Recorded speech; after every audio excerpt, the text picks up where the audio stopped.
We're back on with a special one today. This isn't a regular review. I feel like, let's have some fun today.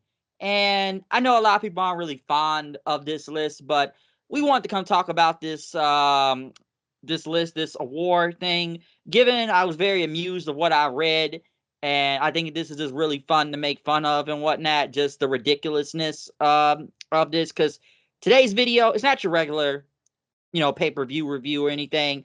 Today we're going to review the Wrestling Observer Awards. And why are we doing this? Because I think it was downright hilarious on some of the stuff I read. And, me and my co-host today, we just kind of wanted to have some fun and kind of really make fun of the ridiculousness of this list. Okay. First, I'll let my co-host introduce himself for today's show. Oh, okay. Yeah, this is Straight Face 40. We about to talk about the Wrestler Observer Newsletter Award. Bryce, is this award is based on like the people who read the newsletter, or is it people who owns the newsletter? Which one is it? I feel like it's both, but it's the people who read it and they vote for this stuff. They Oh, vote who they feel like should be at the top of these categories. So if you're subscribed to the Observer newsletter, that people vote on these things. So it is a lot of votes to this. I know a lot of people are gonna say it's mostly AEW fans that are really voting in this list, which I could agree upon. But that's kind of how this thing works. And I'm gonna kind of explain how this goes, because like, I'm gonna read it off. I'm gonna read off the awards. I'm gonna read the names and everything. And you can stop me at any time to kind of give your take on whatever category you get to. Because when I say the category and I start calling out names, if you want to stop me at any time to kind of give your take on what number is what, feel free to. So that's how we're gonna do this. yeah, I got it. I got it right in front of me too. I got the whole list All right, right. cool, cool, cool. So let's kick it off right now. Ask you one more thing before we kick it off, because I will get Go it. ahead. Reason why I asked you that question, because I will get it to somewhere. Because I will also go ask you was because you hit it on the money. You was like you think it's mostly AEW fans, and I will also go ask you, all right, since since it since AEW really catered to a lot of fans who would read this, do you think it's fair? I'm looking at some of this list. And do you think it's fair for some of this list and looking at it like, and you know who the fan base lean towards? Like, yeah, some of this list, what we gonna get to, if people know automatically, like, you can't just deny this person the number one spot. But other than that, it's like some of this stuff you side eyed it. Like, what the hell? Nah, but my bad. Let's go on. Yeah, well, we're gonna get to the ridiculousness of a lot of these categories and names and winners to who they thought was at the top of a lot of these lists right here. So it's gonna be a lot to explain and wonder like why this person is where. So let's get right into it. Let's start it off. The Luthez Ric Flair Award, basically Wrestler of the Year. And a tie for number 10 is CM Punk and Drew McIntyre. Number 9 is Gunther. 8 is Sari. 7 Roman Reigns. Eight. Oh, my bad. Go ahead. All right, number 8. Who is Sari? That's a woman or a man? That's a man. I think that's a woman, if I'm not mistaken. I think wasn't she in the WWE before? I think she was on NXT, and then they give her like she was like kind of transforming from like a schoolgirl outfit going into like her regular wrestling gear. If we remember that, I think that's who Sari is. Oh man, I probably gonna have to look it up. Cause yeah, I see it number 8 right here. But I was like, yeah, I didn't know who that person was, and I thought you probably knew. But yeah, well, I probably gonna have to look up. But yeah, you continue. Okay, like I said, 7 was Roman Reigns. 6 is Zack Sabre Jr. 5 is Swerve Strickland. 4 is Mystico. 3 is Brian Danielson. 2 Will Ospreay, and number 1 Cody Rhodes. Number 1 and number 2, I don't have no problem with. No problem at all with. And people probably be listening like, what should Roman be number two? No, Roman should not be number two. All right, and this is the reason why. Eh, Roman, don't get me wrong. Last year after WrestleMania, that was just a huge chunk right there for me to just say that he could be wrestler of the year. He missed 4 months, and then when he did come back, don't get me wrong, it was his matches were hot as far as getting the crowd hot. But once it got down to it, it really wasn't that good. It was like okayish. It was like it wasn't like you walk away from that match still talking about it. It was like you feel you still kind of stuck in the same place. Like, all right, cool. After this match, we kind of suck. Even after the Netflix match, it was like they were still stuck in the same spot. He wanted to get solo, but he was gone after that, and he still is. So I just really I don't know. He should be at the spot that he should be at, and that's a number what 7. To be honest with you, but number one, number two, I don't disagree with.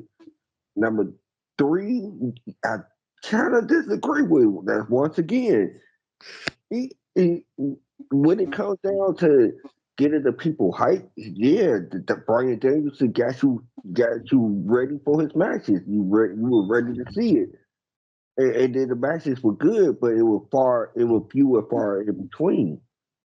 Like, how you could be wrestler? Yeah, only probably wrestle what, right? Like two, I mean not two, like 4, 5, 6 times.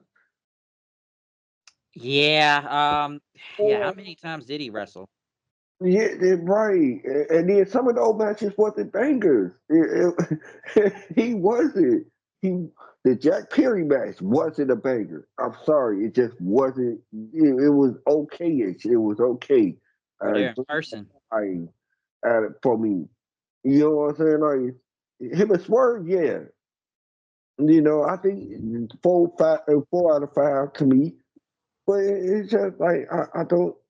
I, no, I just really can't give it to him at number three. If you say if you say I want to replace him with him and Gunther, really, to be perfectly honest with you, Gunther really did do really. He was in that ring a lot, and all those matches were good. And yeah, or if you Too. want to pick But number six, I don't know if I would put him in number 3. To but be not. honest, I don't think so. But yeah, I was just about to say, I was just about to replace that. I was going to say, if you want to put Zach in number three and over Brian, I would definitely do it. I'm just not number three. Yeah, I don't know if I would put Danielson up there. Swerve. I probably put up there or Zach. Yeah, that's what I said. Zach, what do you say? Is Zach number three? Zach was number 6. That's what I said. Would you put him in number three? Right behind? Yeah, I would probably do like Phil? nah. Zach's that dude. I probably would put him up there. Yeah, But I want to say 4 though, and maybe I want to put Swerve ahead of him, low key. I, yeah, that 3 or 4 spot could be interchangeable with him and Swerve. You could put either one. But yeah, I'll put Swerve, all right, and we put Zach in number 4. Well, who we got as number 5 though? 5. I don't have much to say about Mystico, so I can't really say anything. Like I say, you have to put Gunther up there. And hell, Punk and Drew. I know it was a tie for number 10, but it's a tough one. One of the hottest feuds, and those matches was like what the weakest match I would say was the one with the first one with Seth Rollins as the referee. SummerSlam. Yeah, that was the weakest one. Well, other than that, I think all 3 of them were just about good.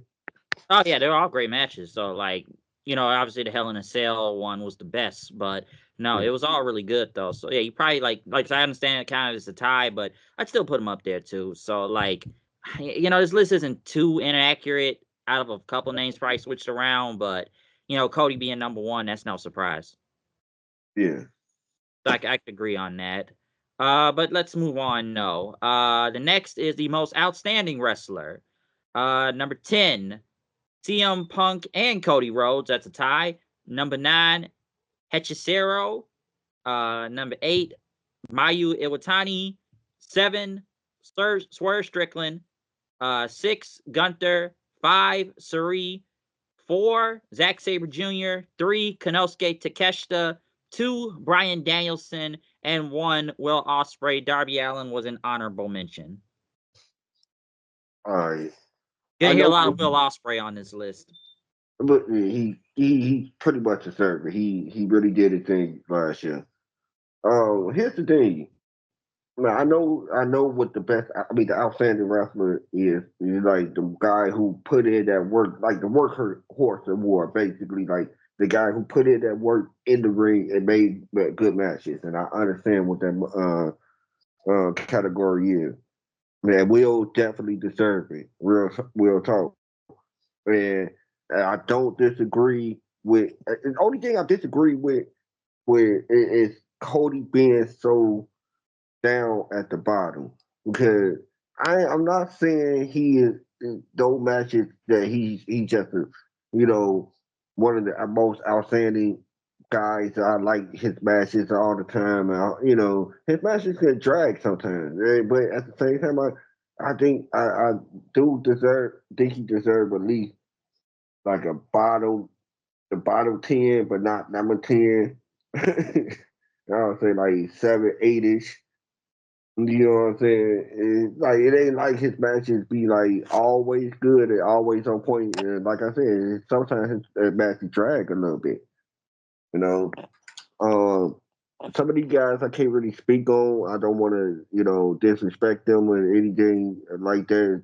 Say they don't deserve to be on this list or anything. Number 8, I don't know who. I don't know how to pronounce this person's name. Can you pronounce it again, Bryce? Mayu Iwatani. And where that person from? Stardom.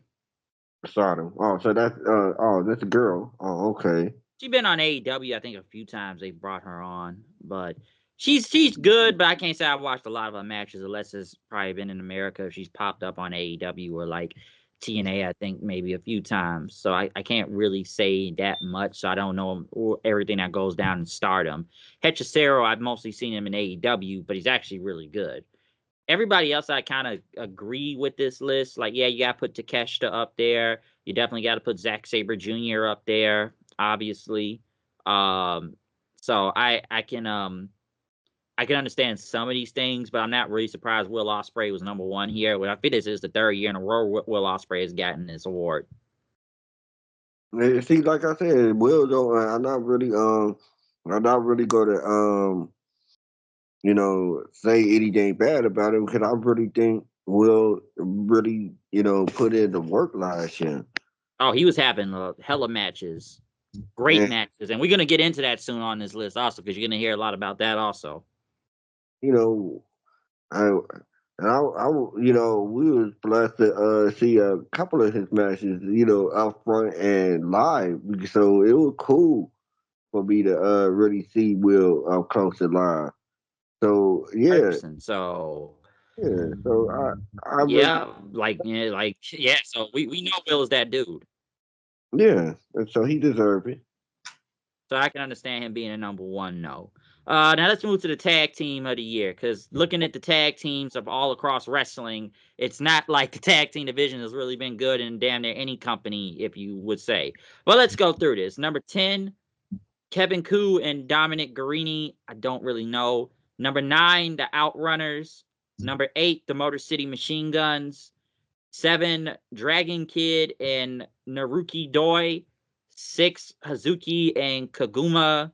5, Jun and Rei Saito.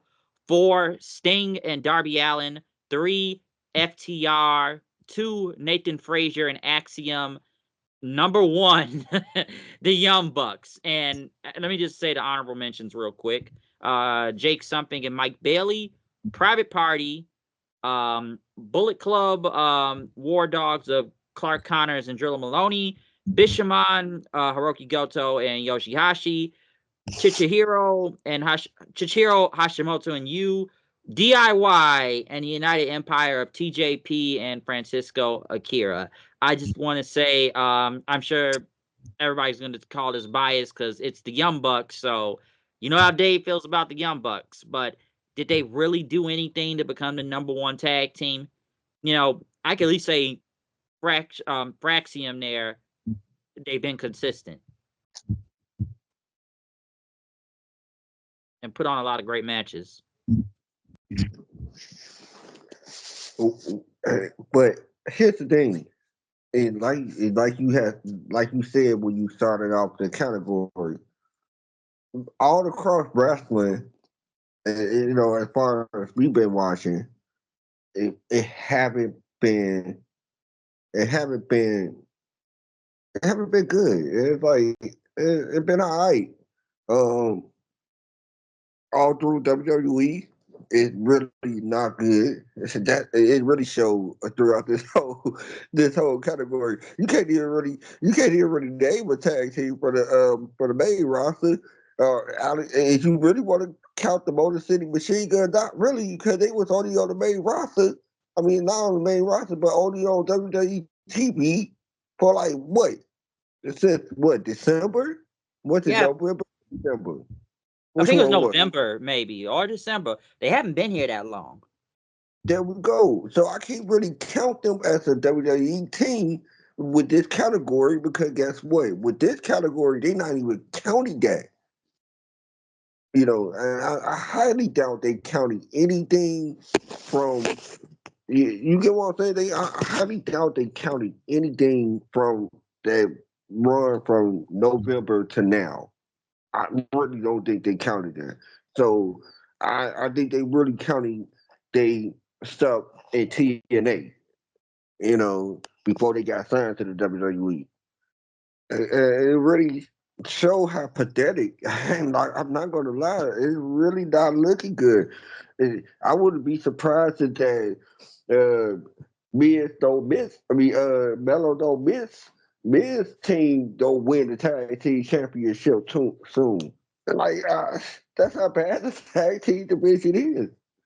Especially in the main roster, it's really bad. That goes like both Raw and SmackDown. Like you see teams, but you don't really care about any of these tag teams really, or they just quiet. The crowd is very quiet, and I know you weren't around for the review of the Royal Rumble, but we talked about how bad the tag team division was, especially with the Guns and DIY out there in a 2 out of 3 falls match that nobody cared about. And we talked about it, and they have not been over on SmackDown. Like all the tag teams really are not over.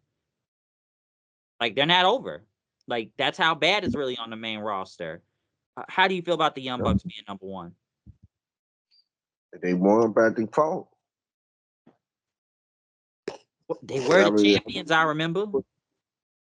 I would have put Nathan Frazier actually in my number one. They've been doing their thing. They've been having good, decent to good matches, throughout the year. They was on TV a lot. You know what I'm saying? Like, I I would have put them on there, number one by default. If we saying by default, because I ain't saying they was like the best, all through 2024, but my goodness, shit, they wasn't going against stiff competition. you know, it was Yes. like this. You're right. It was like this category right here. It wasn't like this FTR didn't do much last year. Seeing it, Darby Allin ended in March. Am I right? Yeah, I think by March. Yeah, Sting was done by March. That's the third year the third month of last year. We we got 6 more months after that. We got 6 more months, but we got 9 more months after that. Come on now. It's like it was. Come on. How did they get number three when they didn't even assist 9 months throughout the whole year last year. Yeah, they after like Revolution, it was over. Like, yeah, they won the tag titles and they, retained the tag titles. And I know they teamed and faced other people before, but they was kind of running through some people before getting to the Young Bucks and beating Ricky Starks and Big Bill for the tag team championship. So it's kind of like what are the tag teams that they really kind of done with? So, and like I said, we knew Sting was on his way out the door. Yeah, so I like they got number 4, and I'm like, how? That don't make any sense. Man, like, yeah, it's really bad. Yeah, Hey, the tag teams are bad. how bad this one is? None of the tag team champions on the main roster made this list. None of the tag team champions last year that made this list. We got the Judgment Day did make this list. We got who was the tag team champions before DIY? I think it was The Guns. the Guns. Before them, it was the Bloodline. They didn't make this list. You know what I'm saying? Before them, it was A Town Down Under. They didn't make this list. And you get what I'm saying here? Like it's like it's pretty bad over there in the tag team division. I say they the worst one, and to be perfectly honest, and it's bad because only reason I say that you probably thinking like what about AEW tag team division. Here's the thing: I don't think much of them. They already had, I they got the good tag team champions, but everybody else not built up to be anybody. I mean, to be champion over there. Um, it's a couple of good tag teams over here in the main roster. That's why I say it's bad. It's a bad look because you have a couple of good guys over here, good teams, but you don't use them. They collect the dust. They in catering, and so it's like I I don't know. It's just that's why I say they the worst tag team division of all because they got the talent and they got the people that can get over, but they don't get over. It's the booking. It's the booking. And it's bad. The booking is bad Private for the Party, tag. yeah, Private Party were champions and nothing didn't really happen, and the Hurt Syndicate beat the living crap out of them. And so that's why I say I don't really think much of AEW, tag team division because they haven't been building them build my bad building good teams over there. And they just had these guys out there wrestle a couple of times. Like when you have when you have the Hounds of Hell in their first match after they lost their Madison and they get it rebuilt, and you had to lose to Takesha and Kyle, who not a tag team at all. They two single guys. Yeah, they in the same group, but they not a tag team. And you had to lose to them. That was dumb. So that kind of already put me in the mindset that all right, let's see what you gonna do with the House of Hell. They would have been a good tag team. Buddy Murphy always good. But my man Matthew and Brody King good. So I thought they would have been a good tag team before they took their L. So I just AEW, WWE, they not really doing a good job. They And not. let me say this before we move on. I could say that about TNA also because I don't really know a lot of the teams in TNA right now other than the System or I guess I could say the Hardys right now and the Rascals. I guess I would put Chris Bay and ABC up there before Chris Bay got hurt, Right. and none of them weren't even mentioned at all in all of this list, so they weren't even mentioned. So it kind of makes you think, really, like they even talk about no TNA teams. Even right now, I don't feel like it's a lot of TNA teams, if you ask me.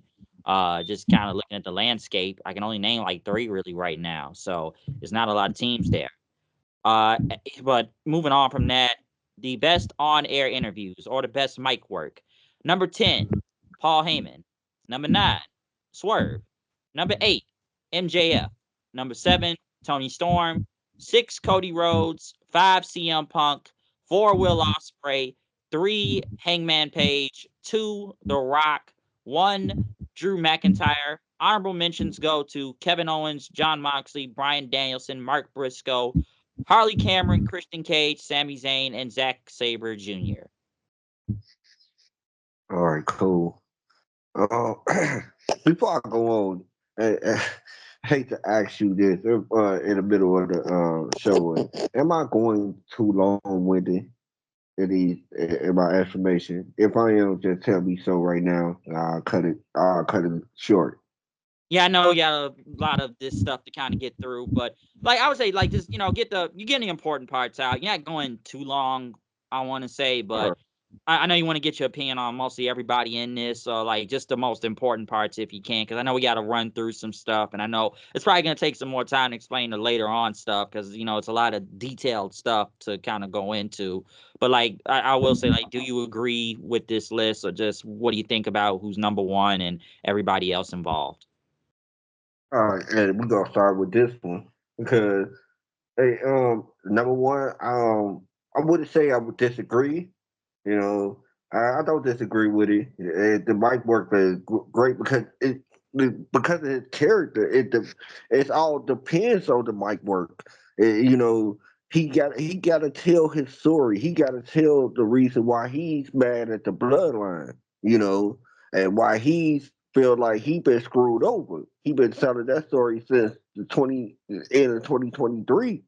To be honest with you, so I think he been doing a very damn good job. Damn good job Drew's as a been great. Drew McIntyre. And number two, yeah, yeah, most definitely. You were talking about it earlier. You were saying how last year he was super red hot, and he was, and The Rock was. So I'll definitely give you number two. Adam Yeah. Page, uh, oh, he didn't really get me hyped for none of his promo. I understand that his mic work was a catalyst for the reason why that he playing the tweener role because he like him also he got to tell his story through that mic. The reason why he felt like he was screwed over by Swerve Strickland. So I do understand number three. I think it's a bias that we would never say, Page is all right on the mic, but he was all right last year on the mic. I give it to him. And I want to say this too. I want to say this. And I'm looking at this list, and I let me say, ain't no way you can tell me Will Ospreay is a better promo than CM Punk. No, no, no. But look at this though, Bryce. To be perfectly honest with you, it wasn't like he got blown out. Like, man, I'm looking at this as like it really was kind of close knit. Yeah, I think Will got 933. CM Punk got 909. It wasn't like a complete blowout. I disagree. Don't get me wrong. You disagree, but I think the viewers, I mean the readers, felt the same way a little bit, but they were kind of, like you said, they mostly AEW fans, so they gonna edge out. And I like Will, but and he's very hyped. But every time I hear him talk, all I just say is like, bruv, bruv, bruv. Okay, bruv, all day, bruv. How you doing, bruv? Bruv. It's a lot of bruvs in that. And even Cody Rhodes, to be perfectly honest, I definitely put CM Punk number 4, then Cody number 5, then Will number 6, because I don't think he had a better promo than Cody either. You know, Tony Storm did her thing last year. Don't get me wrong. A lot of serious and funny promos. It kind of went back and forth, so I like that skill. MJF, only reason why he number 8 because that was his fall off year last year. I'm sorry, that's the reason why he number 8. If he would still continue with the hot start that he was doing for the previous years, he would never been number 8. He probably would have been the top 3.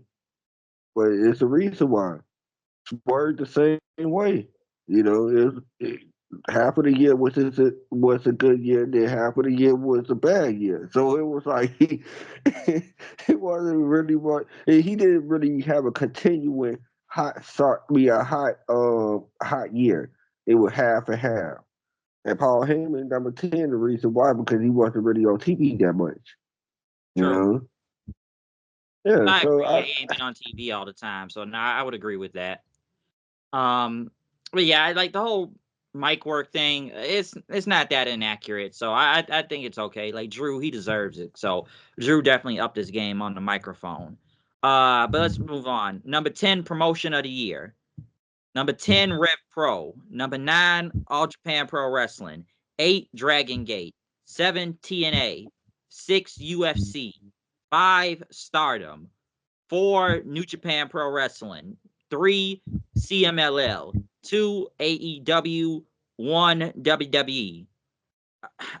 I want to say two things. Let me say two things real quick. Number one, huh? Let's say go ahead. Yeah, NJPW, particularly NJPW being number 4, it's like, dude, they've been having a rough time, really. A real recent rough times. They really have. So I'm actually surprised people voted them to be number 4. And I know a lot of people say it's biased because, you know, Dave's always going to put over NJPW all the freaking time. But a lot of people have either left NJPW or the booking sometimes doesn't make a lot of sense over there. And I know they're trying to rebuild themselves and everything nowadays. But New Japan has had a really tough time, even with selling shows. They've had some tough times. You know, but by the way, did I ever tell you that they took the belt off Zach? Who they put the belt on? Goto. And I'm not gonna explain the whole story because I was actually surprised they took it off Zack Sabre Jr. now this month. Because like Goto has been in New Japan for a long time, and I guess he hadn't been champion in a very long time. And basically telling the story that he's trying to do is for his kids and everything, and trying to win the big one again out there. Like I don't know, like he's been a champion before, but that was like many years ago now. So I'm kind of, you know, whatever with it. But I'm like, wow, they really took the belt off Zach. I was actually surprised that they took it off of him now. So You more of an expert on this one. So was it a good thing? Is it good for business? Are they trying to shake things up a little bit? What they trying to do over there? well, I think the crowd was behind it, but usually around this time in these new beginning shows, that's what the show like. They're technically special, the new beginning pay-per-view. It's always some type of crazy title change that may happen around this time. So I was actually surprised given the story they were telling here. Like I get it, and the crowd was very super over with Goto. Like I said, he's mostly been in a tag team in recent time, and yes, he's been to the top of the mountain before, but you know him trying to prove that his generation can still go, and he won like a title shot last month. So I was actually surprised he beat Zach here, and like I said, they brought his family out after to celebrate and everything. So I was just actually kind of surprised, like wow, they took the belt off Zach already. So I don't know, but like I said, the many problems New Japan has had recently, I'm just surprised they've been number 4. AEW, I'm actually surprised at number 2. WWE being number 1, that is literally not a shocker. I think we knew WWE was going to be number 1. Yeah, you know, it's not going to be a shocker for a couple of years after either. Because if AEW doing what they're doing, then it's not going to be a shocker. And here's the thing, like we said, and I think we're going to keep on saying this throughout the whole show. This newsletter award is mostly AEW fans, and it catered toward them. No matter what they can see the ship is sinking. The ship could be all the way down. They gonna be like, man, we still got a chance to get out the water. And like, it ain't a chance. It's done. It's sinking, and it's sinking. Huh? Oh, well, you're going to love the next one then. Well, I would say you're going to love the next one. You talk about sinking ships. You'll love the next one then. Best weekly television show. Number 10, ROH on Ring of Honor Club. Number 9, New Japan on Access. 8, TNA Impact. 7, Rampage. God knows why. 6, NXT. 5, Collision.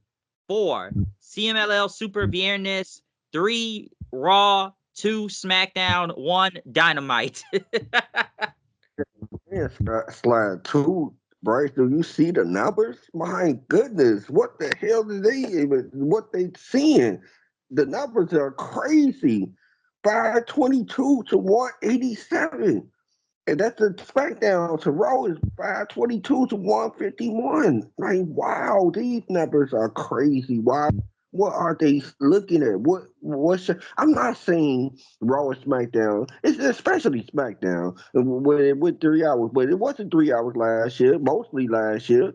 You know what I'm saying? It was 2 hours, and because it was 2 hours, it was some of the best weekly television that was wrestling if you ask me, because SmackDown was killing at one point. And so I don't understand. I really don't understand. Dynamite Dynamite was teetering between 500 viewers to 600,000 viewers a week. Like it, I don't understand. I really don't. Yeah, I don't understand why Dynamite is number one. So it is quite literally insane to me that, like, dude, this show has been bad for a pretty long time now. So, like, you could tell who's voting for it, but that is just funny to me that Dynamite is literally number one when this show has been bad for a pretty good while now, especially with the booking. Even last Wednesday was bad, really. So it's like Dynamite has been bad for a pretty long time now for multiple reasons. So that is hilarious to me. Yeah. But I don't get that. But let's go on from the television show. Pro Wrestling Match of the Year. Number 10, Will Ospreay versus Kazuchika Okada, AEW World's End, back in December. Number 9, MJF versus Will Ospreay, that 1 hour match they had on Dynamite. Number 8, Michael Oku versus Will Ospreay. Gonna hear a lot of Will Ospreay. Number Yes, it is. 7, Will Ospreay versus Konosuke Takeshita. I think that was AEW Revolution. Number 6, Cody Rhodes versus Roman Reigns at WrestleMania 40.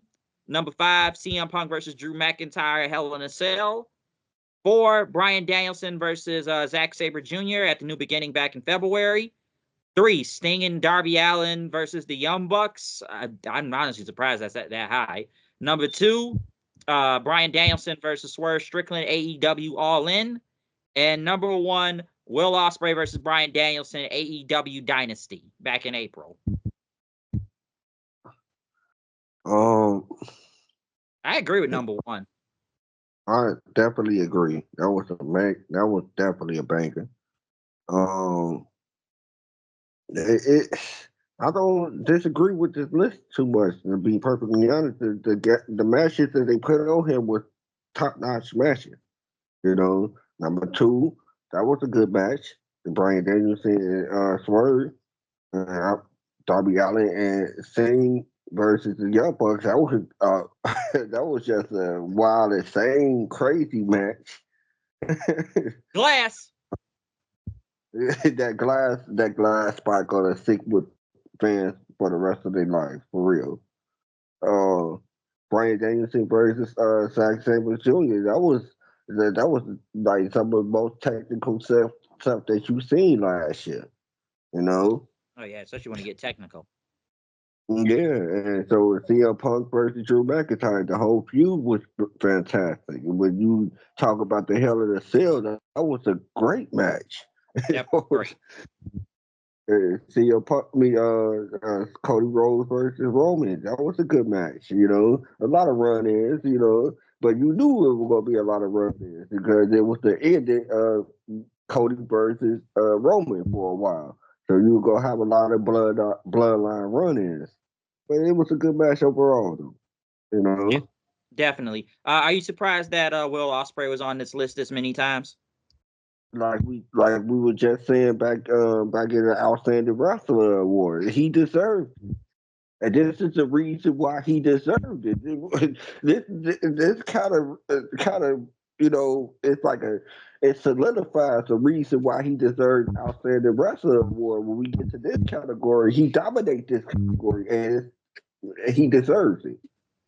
Yeah, his matches have been like insane. So you can't be too surprised because yeah, Will Ospreay just puts on a lot of great matches. And that one Yeah. with him and Danielson in the Dynasty, I agreed. I said that back at the end of the year review. I said that was my #1 match of the year. Yeah.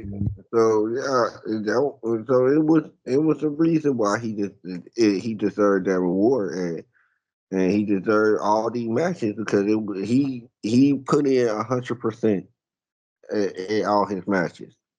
Yeah, like Will killed it, so I can't really disagree #1 in half of these matches on the list. So that's why I say you're gonna hear a lot of Will Ospreay throughout this whole thing. So especially in that category for match of the year. So he had damn near like 8 matches on there, literally. So he had a lot. Next, the United States Canadian MVP.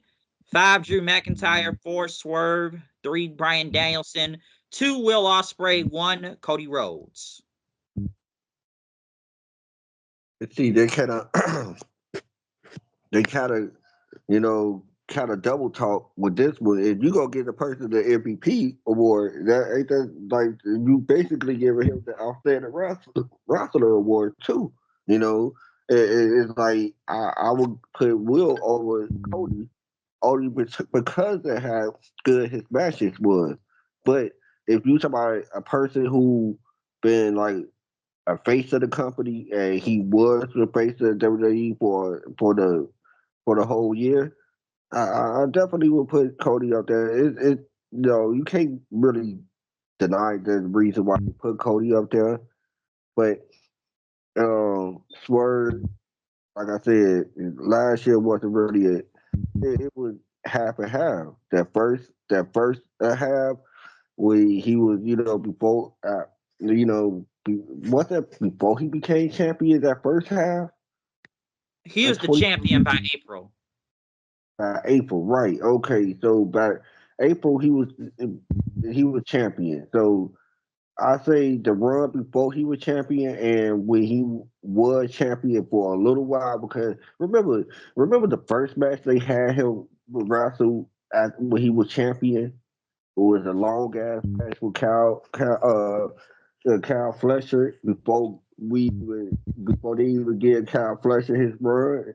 Like that was kind of crazy. And then the feud with Christian Cage wasn't really that good. So yeah, I don't know. Yeah, Drew, I think Drew deserved a better slot. I think he deserved 3 over Bryan Danielson. I could see that. Swerve's case, I feel that his booking as the champion was really weird and up and down. So I can agree with you, especially that part with the Kyle Fletcher. It's like why is Kyle Fletcher taking him to the limit as soon as he won the world title? Right. So I always thought that was pretty weird about that. So I'm not too mad at this list. I'm okay with it. So yeah, Cody being #1, that doesn't surprise me. Japanese MVP, 9 Okada, 8 Yota Tsuji, 7 Kento Miyahara, 6 Yamamoto, 5 Konosuke Takeshita, 4 Mayu Iwatani, 3 Suri, 2 Tetsuya Naito, 1 Zack Sabre Jr.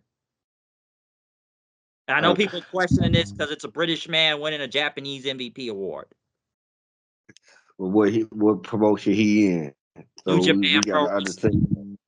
which is specifically where he is in Japan for a long so time. I can't really deny the fact that he don't deserve this. Deserve to be on top of that. You know. So Exactly. yeah, Zach had a hell of a year last year. So Zach was that dude. Like Zach's that guy. So I understand it. Mexico MVP, 4 Hijo de Vikingo, 3 Mascara Dorada, 2 Hechicero, 1 Mystico. I don't got a lot to say about that. So I just don't. Um, Europe MVP, 4 Will Ospreay, 3 Zack Sabre Jr., 2 Luke Jacobs, 1 Michael Oku. Once again, I don't have a lot to say about that. yeah, me either. Let's go to the next one though. The non-heavyweight MVP.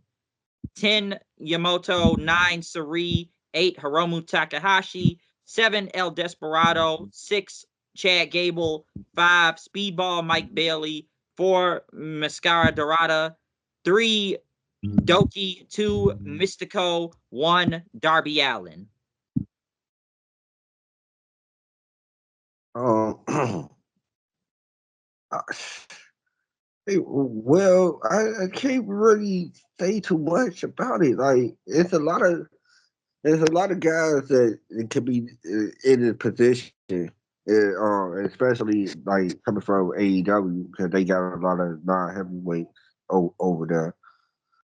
Um, I can't really say too much about anybody on this award. I mean, on this award list because Darby really didn't do much last year. Mike Bailey did a lot last year to me, and I think he deserved a better spot. Chad was up and down last year, like Oh you yeah. know, pretty up and down. So his booking was, to be honest. So yeah, I can't really say too much about it. Yeah, I know it's not a lot, and I know it's a lot of New Japan guys that I kind of watch, so I can't really argue too much with it. But like I said, Darby, I feel like he did stuff, but not a lot. And I know he was hurt at one point too, so it's kind of hard to put him in number one. But I don't know. Let's kind of move on. Women's MVP 10, Roxanne Perez. 9, Micah. 8, Willow Nightingale. 7, Mariah May. 6, Liv Morgan. 5, Mayu Iwatani. 4, Mercedes Monet. Um, 3, Tony Storm. 2, Rhea Ripley. 1, Sari. Honorable mention, Mina Shirakawa. Mm. All right, so we found out that Sari girl is a woman. I already knew she was a woman, so she must have had that great. So I can't say nothing because I never really watched what she's been doing in Japan. Rhea Ripley should have been number one. Like her booking was mad crazy. You know, she was over like Rover like throughout the whole year. So I think Rhea Ripley to deserve number one. Tony Storm had a hell of a year too. The gimmick was good, you know. So I think she deserved that spot. Mercedes, no, no, no. And to be honest with you, if you go get somebody an MVP award, should they be having fan great fan interaction? It should just be in the ring because her matches was okay. It wasn't like they were bad last year. But it should be just in ring ability. It should be the interaction of the crowd, how the crowd feel you, how the crowd react to you. And so, if we talk about crowd reaction, she all last year she didn't get a she never got a great crowd reaction. And people were either silent or like groaning, like they really wasn't really feeling Mercedes. I don't understand why she got this spot. Um, Highest paid woman apparently in AEW. yeah, there we go, AEW fans. Um, Can I say something too? Like I always said, like even when she debuted, she got a big reaction because it was in her hometown. But let's remember yeah, this woman didn't do nothing for like 2 months and didn't wrestle till Double or Nothing, which I always question. Why did you bring her in if you knew she wasn't ready? And at this point, she's just been undefeated the whole time because the first match she won a title. yeah. So you brought up a very good point. I even forgot about that. She didn't wrestle for at least 2 months before when she had debuted. So how you give this person the award like that? I really don't know. She didn't carry any division. She not carrying the TBS title division. She not carrying that. She just carrying the title. That's it. There's no division. It's Soleil versus whoever they just picked out of a hat to go against her for whatever pay per view she going. Because they gotta have on every pay per view for some unknown reason. But they gotta have on every pay per view, and they gotta pick some type of random opponent for her to go against. And it's like it really not. She really haven't been good. Number five, I really don't know. Well, let me And I'm, just say, let me not to cut you off, but let me say this: when you talk about random opponent, well, look who she's facing next, Momo Watanabe, and a lot of people wonder, like, who? A lot of people said that. I don't right. I was just about to ask who. I don't like it's random. Like all her opponents have been random. Like they just it's like random universe mode. Like who we got for Mercedes Monet this week? You know, she like it like she fighting a random monster of the week every week. Who we got for Mercedes this week? You're like, nah, bro. Like it haven't been good. She haven't been good, and she very overrated.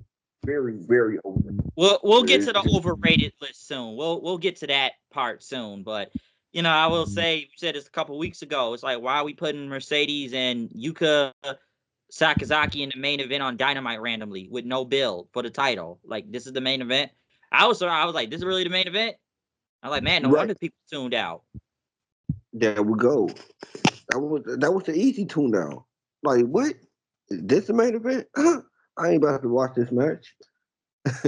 And the rest of the list, I don't really disagree. Liv Morgan, you can really say, has been up there, mostly because of the Ripley feud. Mariah May, despite her booking as the champion, I still enjoyed her. Yeah. Willow, I don't know what they're doing with Willow in AEW right now. Roxanne, I'm surprised she's not even higher. Yeah, me either. And that's what I'm saying. Like you can tell who voted for this list. You know what I'm saying? Yeah. Because Roxanne probably a little, at least a little higher than what she is. Yeah, so that's surprising. Let's go to the next one, though. Feud of the year. 8, Tam Nakano versus Saya Kamitani. 7, Liv Morgan versus Rhea Ripley. 6, MJF versus Will Ospreay. 5, OG Bloodline versus New Bloodline. 5 is a tie with Will Ospreay versus Kyle Fletcher. 4, Toni Storm versus Mariah May. 3, Cody Rhodes versus the Bloodline. 2, Hangman Page versus Swerve. And number 1, CM Punk versus Drew McIntyre. Don't disagree with that number one spot. That number one spot all last year was that was good. That was a good feud. That was a good feud. Number two, I don't disagree because they went hard. You know what I'm saying? Adam Page and Swerve Strickland, when they went at it, they went hard. And so I don't disagree with that. Cody Cody Rhodes and the Bloodline, don't disagree with that again. Because that was when we talk about a feud that dominated most of last year. That was a feud that dominated most of last year. You know, Tony Storm versus Mariah May. How you feel about that? You think Um, so? I've enjoyed it. I feel like it's probably one of the most feuds that had a lot of story in it within AEW that went on for a pretty good long time now. I still think it may be a rubber match still between both of them, but they had one of the biggest stories in AEW, honestly. I know a lot of people say it's a lack of storytelling within AEW and it's just matches, but this is one of those feuds you can at least say it's had a lot of story with it. Yeah, I definitely agree with that. So I can agree. Fletcher and Ospreay, I don't know if I would have put it up that high. Yeah, me too. Me too. I thought the same thing. And it kind of this might be a little controversy, but the OG bloodline and the bloodline wasn't all that to me. Like I had more of an expectation for it. I think I thought how I can explain it. I thought it would lead to a lot more after they matches ended. I thought it was going to lead up to a lot more happening, and it really did it. Um, you don't see Roman half of the time no more. It's like Cody doing his own thing. Jacob and Solo now doing their own thing. Now they look like they about to split. It's like it really did lead up to the things that I thought were going to happen. I guess I had a little bit too much expectation what I thought. That match, that feud. But yeah, I really wasn't feeling it. I'm up and down on it. I still liked it a lot. And it went on for a minute, and I did enjoy the match of War Games.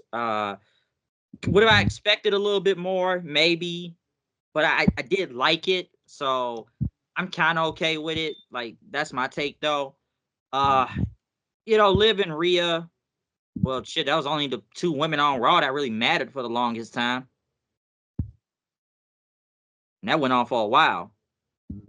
Yeah, and that's what, and then because of the reason why it became it went on too long, it it kind of made the feud a little bit lackluster towards the end. Like you knew when she was supposed to win that title, but you didn't allow it to happen then, and you allowed it to go on a little bit too much. And it kind of deflated the feud a little bit. True, and listen, we knew Rhea was gonna get it back in the end, and it happened on the Netflix show and whatnot. But it was going on a little bit too long. Like I enjoyed it, even though I didn't care here and there.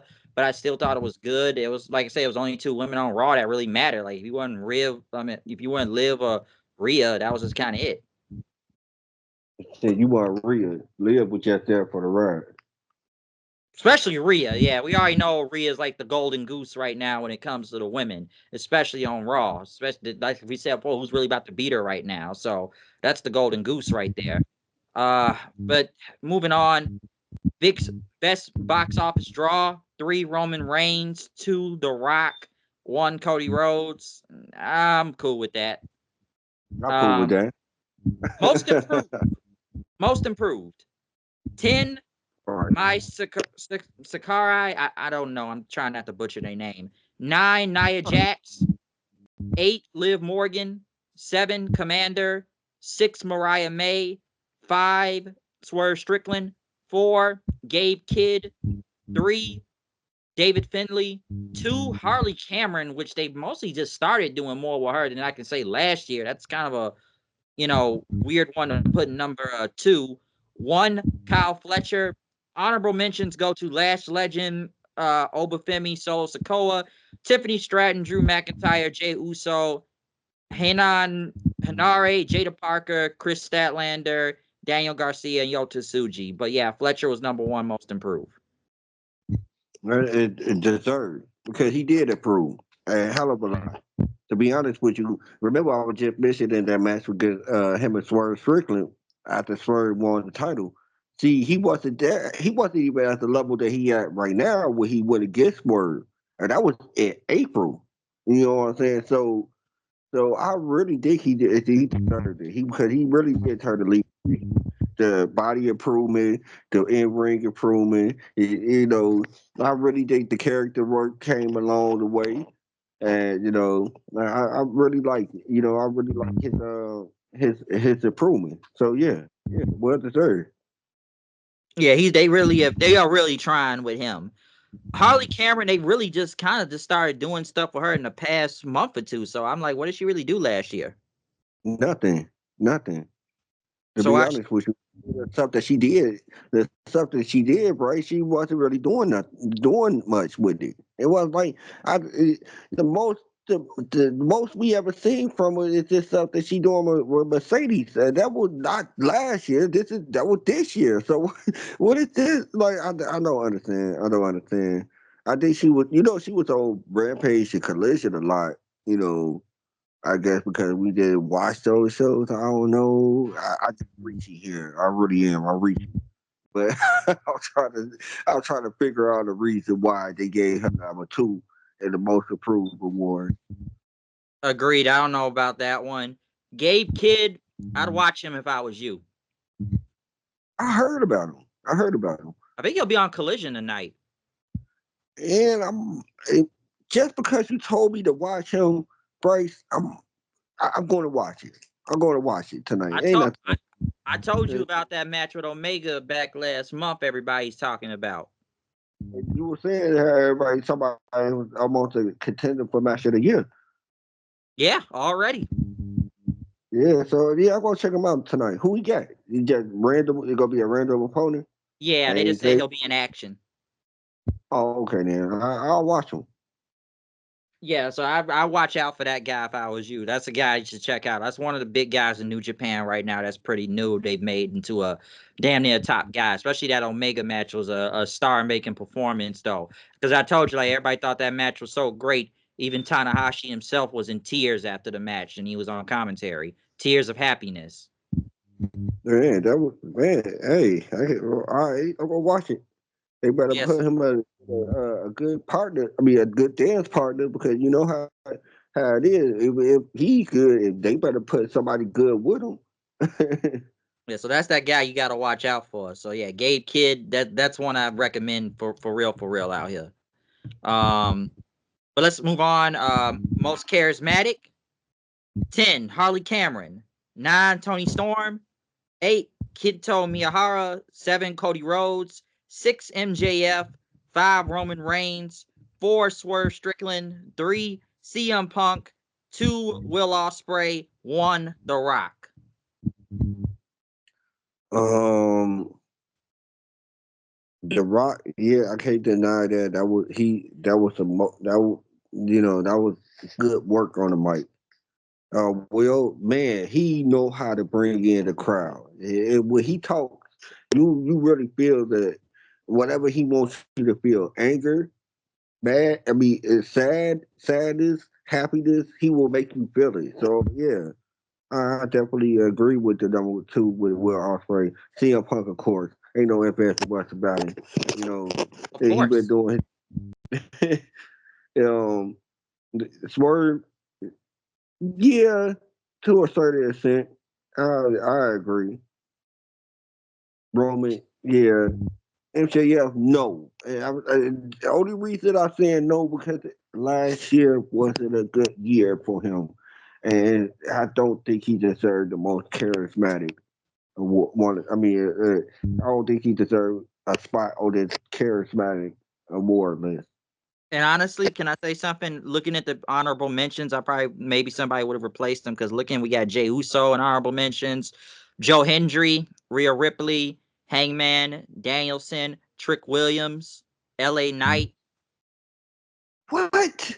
All of them could. All of them literally could replace him. Really, I'm sorry. All of them, those people that you just mentioned in the honorable mention, Especially L.A. like, could really could L.A. Knight replace should have been up there. LA Knight. Yes, yes. Jay Uso, yes. I'm sorry. Those, yeah, Rhea Ripley, all those guys that they just mentioned on that honorable mention list should have been there. Real Trick, talk. whoop that Trick. Come on, man. It don't get more charismatic. So, yeah. Mina, you got Mina in the honorable mention. Who? Mina Shirakawa, she's an honorable mention also.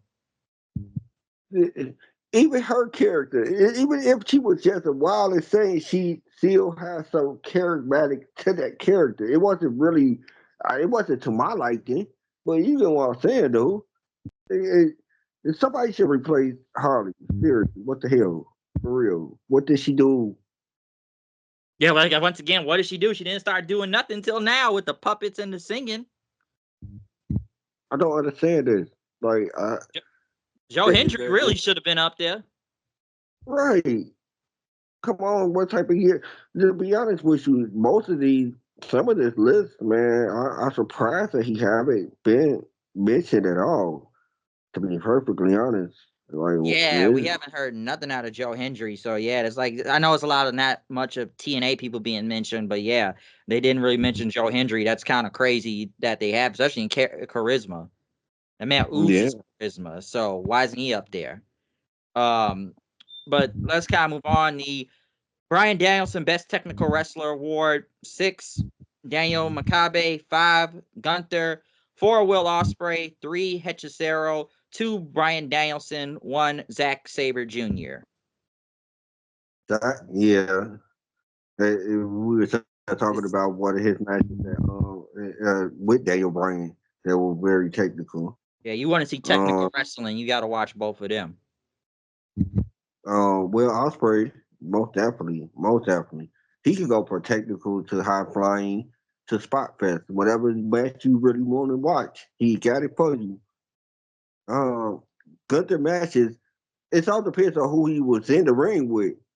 You know what I'm saying? Like, yeah, when he was in the ring with Chad Gable, and and I would say Sami Zayn to a certain extent, they were kind of technical.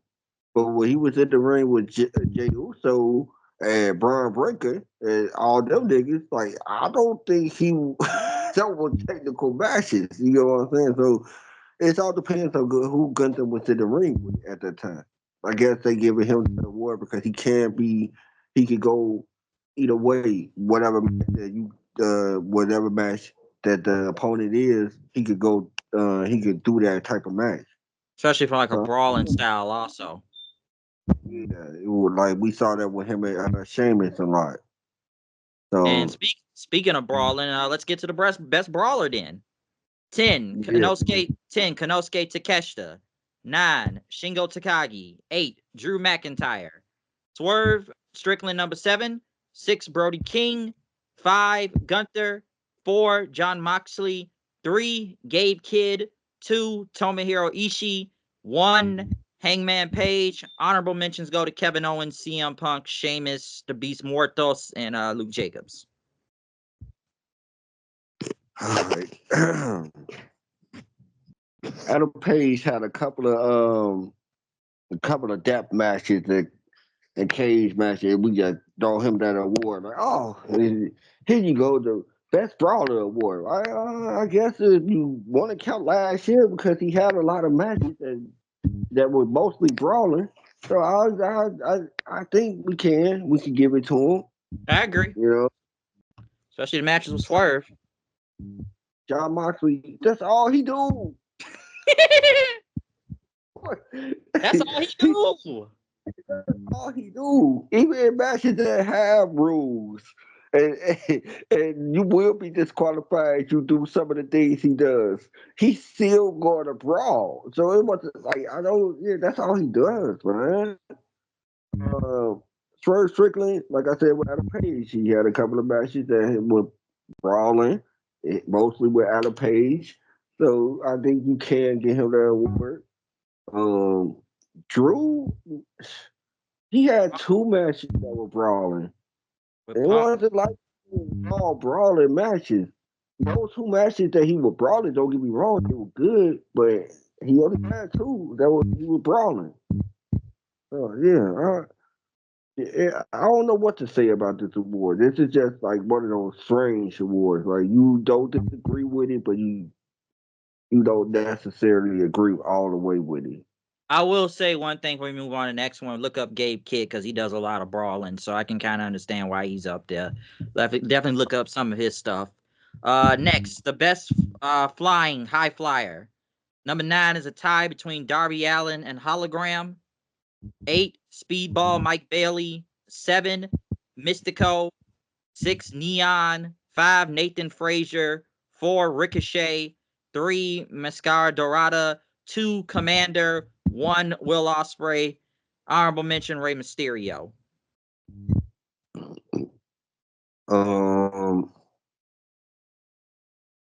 Yeah, Nathan Frazier, Ricochet, some of the best high flyers. So I really don't disagree with that. Mike Bailey. I Will. know this Will always in the air, so it's like, yeah, I definitely agree with that. Commander, I haven't really seen too much on AEW TV, so I don't know what if he should be on this award and he should be that high. I don't know. Um, yeah, I don't disagree. Yeah, I got really no problem with this. So high flying is kind of accurate. Oh, here's one. Overrated. Number Ooh, 10. man, we got Number to the 10. funny. Oh, we're hitting a funny one now. We're getting to the real good part. 10, Jey Uso. 9, MJF. 8, Mercedes Moné. I'm surprised not higher. Doesn't work for me, brother. Oh, let me try again. Doesn't work for me, sister. 7, Roman Reigns. 6, Shota Umino, Shooter. 5, John Moxley. 4, Chris Jericho. 3, CM Punk. 2, Solo Sikoa. 1, Nia Jax. Honorable mentions: Joe Hendry, Tetsuya Naito, Trick Williams, Cody Rhodes, Daniel Garcia, Adam Cole, Mariah May, LA Knight, Logan Paul, Damian Priest, and Liv Morgan. My goodness. Oh my goodness. This is a mouthful. For real. All right. So Jay Uso being number 10. See, it goes back to the internet fans. The internet fans really don't like his in-ring work. You know, and I'm not saying he the best best in-ring person, but you know, I don't think he's that horrible or bad like that. You know, he's just okay. You know, just enough to get you to the bell ring. You know what I'm saying? Just enough to keep your attention. MJF having a bad year, and this is a testament to it. You know, I wouldn't call him overrated because he's not that. He's very talented, but he it's just been a bad year. I would have called, like I said, I would have called it overrated. It's just been a bad year. Um, Mercedes Monet, yes, we used that word, did we? Earlier in the show, we used that Over, word. overrated. Overrated. You know, somebody It brought up. Can I say one thing, not to cut you off? But somebody brought up a sign one time. I think it was on Collision not that long ago. People pointing out overpaid and overrated. Yeah, she got what she wanted. She got the money that she wanted because, like you said back then, you know, back when it happened, they wasn't gonna give her the money that she was seeking, and she got it. And now people are looking at you like, do you really deserve what you just got? You know you don't deserve what you just got. Creative control. Um, yeah, got a lot of creative control. You can tell by the matches and promos. She got a lot of that, and it sucks. And it's just she deserves to be on this list a lot higher, like you said. But shoot, would you want her to take John Moxley's place or Chris Jericho place? Oh boy. Yeah, you can tell. I can understand why people think both of those are underrated too. CM Punk, I'm surprised they got him that high. They got a lot of people. Remember in the honorable mention, I heard Joe Hendry, so I was like, that was kind of like off the wall to me. Like, no, and CM Punk, no, Nia Jax. It, I wouldn't say overrated because nobody rated her that high. I ain't never heard nobody say shit. You look at that Nia Jax match, then you like, no, nobody ever said it. So I wouldn't say she overrated because nobody really put her there ever. Like nobody said like, oh man, she one of the best in ring person. Like no, she not. I wouldn't even say overrated. She's just not rated. Man, nobody really pay attention to Nia Jax. Yeah. No, that's a good point though, because like, yeah, have people really been really seeking to see Nia Jax like that, or is it just because WWF's pushed her real big nowadays? I think that's the reason why they put her in the overrated spot because she was the majority of last year. She was one on the top spot of SmackDown in the women's division. So yeah, I think that's the reason why. You know, I definitely agree with John Moxley. Definitely agree with Chris Jericho. What Roman about Reigns, Solo? Solo, Solo. I wouldn't say overrated. I think he did his job because now he about to pass on the torch and not the torch. He about to pass on the key to Jacob. I think he did his job. I think he did his job well enough so we could have no we could have a Jacob versus Solo match at WrestleMania. Yeah, I think it's gonna lead to that. Yeah, What about Roman? You were saying about Roman? half and half. To be honest with you, I wouldn't say you were overrated, but at the same time, it's just another controversy thing that might come out my mouth. But at the same time, with Roman, I don't feel as he like, yeah, he deserved this spot. Everybody, he over like Rover. Don't get me wrong, but with that bell rings, I'm not really paying attention to that match too much. I'm on my phone. I got the switch right here. It's like, I, like I don't know. I don't You, know, bro. It's like, you're waiting for the run-ins in a Roman match. yeah, and Roman matches are really the stuff that goes around Roman Reigns. It ain't Roman Reigns. This is stuff that goes around Roman Reigns. Run ins, like you said, the promos before the matches. It's like I don't know what to say. It's like he's not overrated. Don't get me wrong. He deserves the spot, but he not. It ain't like he, that guy in the ring. His aura is outside the ring, where he can perform. I can understand that. That's true. I can get that. Most underrated. Number 10 is a tie between Harley Cameron and Dragon Lee. 8 is a tie between Mark Briscoe and Pete Dunne. 7, Gabe Kidd. 6, Bianca Belair. In what world is Bianca Belair ever underrated? In what world is that? That doesn't even make sense. 5, Like who? My bad. I'm sorry. That got me too, bro. That got me too. Like whoever said that? How, who underrated? Wow, underrated. After all these damn years, underrated. Come on now. Yeah, continue. I'm sorry. I'm sorry. I am. I know it's crazy. It's correct. No, it's insane, honestly. 5, Hangman Page. 4, Commander. 3, Beast Muertos.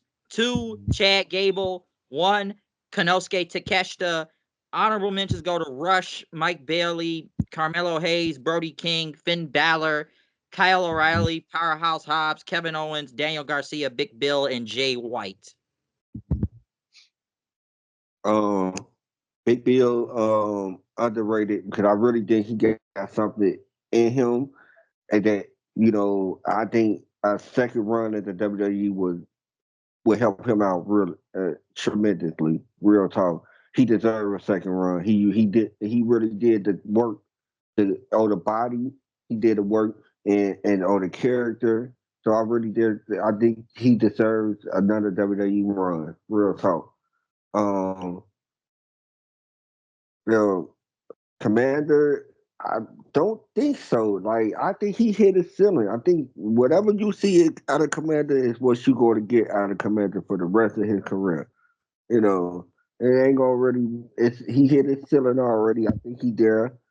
Chad Gable. If this award was named after somebody, it should be named after Chad Gable because my goodness, an Super underrated person underrated. never gets his chance. He gets it, but then they take the rug from him. Like well, they give him a run as a heel, but as soon as he had turned it into a heel, we throw him to the YS6. We give him a group, a good looking group too. If you look at it on surface, you like, oh man, that's a good looking group with him. Two collegiate athletes, a powerhouse woman, who just a workout freak. It's like I really liked it that at first near the white sit. So yeah, Hangman, he not underrated. What is this? Do they know the definition of underrated? I don't I think don't, they do. I don't think they do because like Bianca on this list is just insanity. Underrated and Hangman, and look at it, 5 and 6. They both 5 and 6. And it's like you don't know the definition of underrated, my friends. Bianca Whoever did main evented it, WrestleMania. yeah. Okay, she Hey, main evented WrestleMania. yeah. Even if he did made event, big wrestling events like that, but he was his matches was at least the top 2 or 3 matches to watch in his pay-per-views last year. So nah, bro, I don't understand what they mean. And then the way you describing this game kid dude, underrated is not the word that you would describe this guy. Uh, Mark Briscoe, no, what is this underrated? Mark Russell is a bona fide legend now. Like what I was talking about. Like what is no Pete Dunne? I probably agree with Dragon Lee. I agree with. They don't do too much with him. They don't have him do too much at all. And it's over with for him to be perfectly honest. Once the name got to the got in. Oh, Pentagon. Yeah. It's over with. Harley Cameron. How many times she gonna get on this list for something she gonna do? Like what? How? Yeah, you hear How? her name. What Yeah, we hear her name a lot. for You something mean- that she doesn't do? Like what she don't do anything that even deserves an underrated award. Like underrated for what? Remember, she just What? won a match recently in her entire AEW run. She finally won a match. Come on now. And you gonna tell me she underrated for what? Like man, I don't understand. Like yeah. Yeah, let's go on. No, rookie of the year, 9, Persephone, 8, Zillify 2. Look him up, by the way. 7, Saikara Kuara. I don't know. 6, Rana Yagami. 5, Oka Sasaki. 4, Zozaya. 3, Bozilla. 2, Jada Parker. 1, Javon Evans. Um. I was gonna ask you about this. Number 8. There's another part 2. There's another. There's another in the bloodline. Hey man, it's a lot of these Samoans out here. Trust me. I think my brother was on on a show with him one time. I don't know if he showed up in that, but he told me he was on. I think he was gonna be on a show with him. But everybody look up. So look up. I think he's Umaga's son.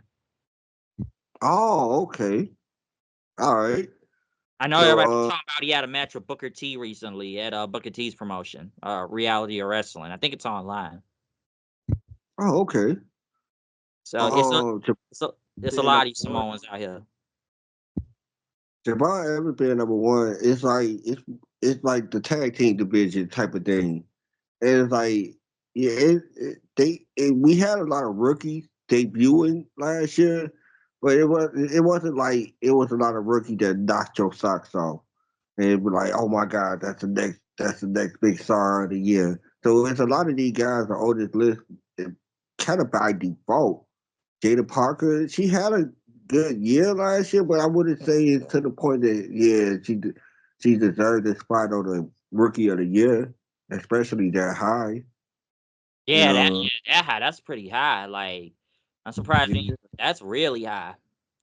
I like Jada Parker, but I don't know if I put her up that high though. Unless people really putting up high because they like looking at her. yeah, that's what I really did. That's what I really did with this Harley Cameron ordeal. To be honest with you, bro, the reason why I think she on this list most a lot is because I really think it's more eye candy and they like looking at her. Yeah, I can definitely see a lot of that. So I get that one. Uh, non wrestler, best non wrestler. 8, Samantha Irvin. 7, Kamalto. 6, Nick Aldis. 5, MVP. 4, Renee Paquette. 3, Prince Nana. 2, Don Callis. 1, Paul Heyman. Um, don't disagree. To be perfectly honest with you, a lot of these guys were entertaining Yeah, when they Prince get on. Nana with that dance. Chris Nana with the dance. Um, Paul Heyman with his, with the bloodline thing. Um, Don Callis with his group. Um, Renee didn't really do much. What she do? Talk to people Backstage like. interviewer, and Samantha Irvin is a ring announcer. Yeah, I think they gave her that award because she was at that time last year. She was one of the best. True. I don't disagree with Yeah, this list. I can agree. MVP, Hurt Syndicate and all this. I agree with that. Best TV announcer. 10 is a tie between Matt Menard and Stuart Fulton. 9, Taz. 8, Joe Tessitore. 7, Tony Schiavone. 6, Chris Charlton. 5, Ian Riccaboni. 4, Michael Excalibur. 1, Nigel McGuinness. Honorable mentions JR and Corey Graves. Um, Excalibur should never be on this list. And the crazy part about it, once we get on the next list, he on that list too. He should be on Oh that yeah, one. we'll get to that one in a second. Well, who you think the But best? Like, you agree with the best, McGuinness? McGinnis was very good last year. I definitely agree with that last year. McGinnis, once I heard him on a call for a match, I listened to him because he could give you good insights there, and he was doing good heel work too. I like that. Um, I think Joe should have been like, you know, over Tony. To be honest with you, Taz should be over Tony. Why Tony is Agree. over Taz? Sorry, Taz should be. Good question. Good question. He actually better than Michael Cole. I'm sorry, like I think he better than Michael Cole. Cole I, is weird to me sometimes. Sometimes I feel like Cole just, I don't know. Like, I like Cole, but he does go a little bit over the top sometimes that I kind of roll my eyes at. And then yeah, I hear a lot of people say nowadays, like, they say I can see why Vince kind of had him in check half the time. hmm So I can kind of understand that to an extent. How about your boy Matt Menard? Matt Bernard, he does a lot of shouting. And I feel sorry that because he wants to be in that, he wants to get in that profession and an announcement, but if there's nobody over there that could teach him other than Jr. the how to really announce. If we go up by the examples of Excalibur, it's just not going to work. No. And that over there, he kind of the sander, the sander bearer announced it over there because how he positioned because his friends with the Young Bucks.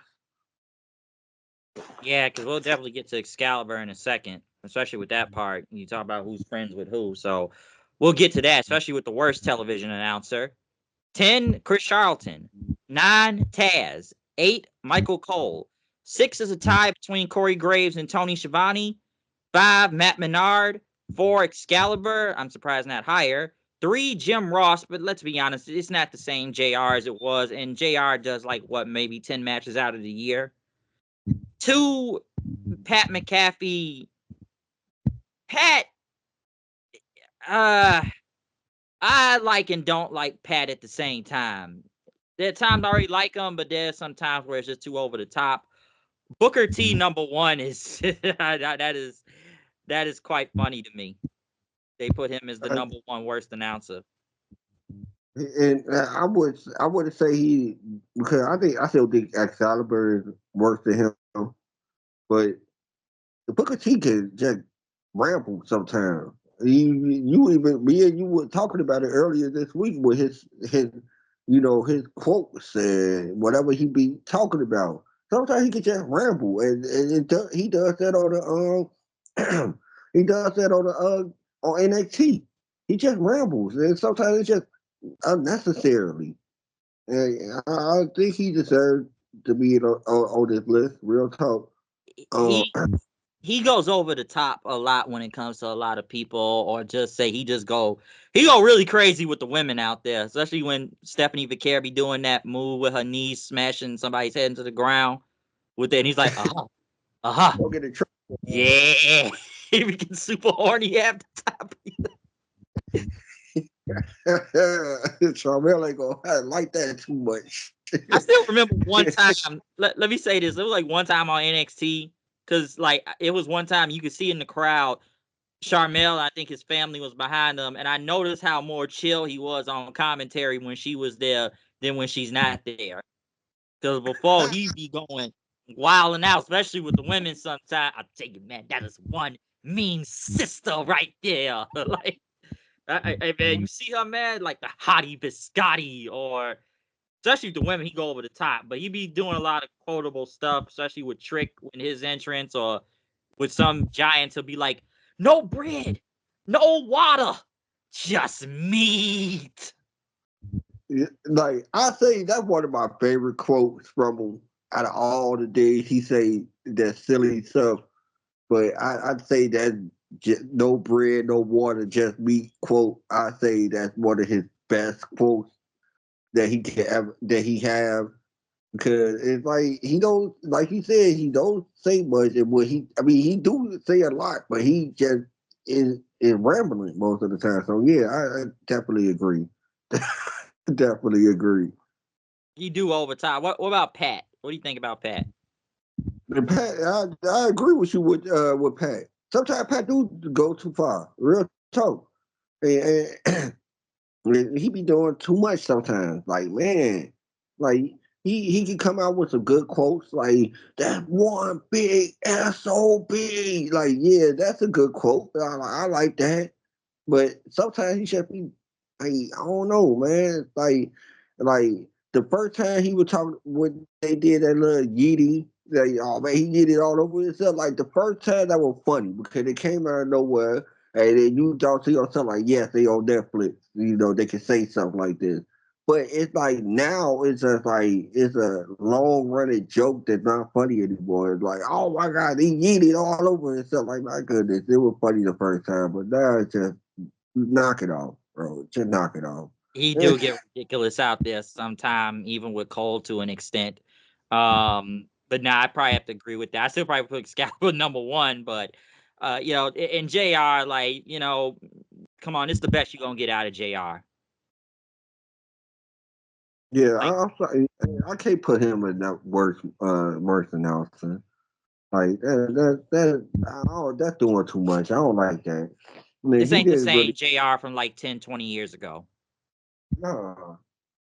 So I And get then what you want him to call half of the time? I heard they remember the main event that they just made him call not too long ago. I mean, just this week on Dynamite. What was that main event? Orange Cassidy and Roderick Strong. Come on now. Come on. What you want him to what do you want him to do with that match? Like, I'm sorry.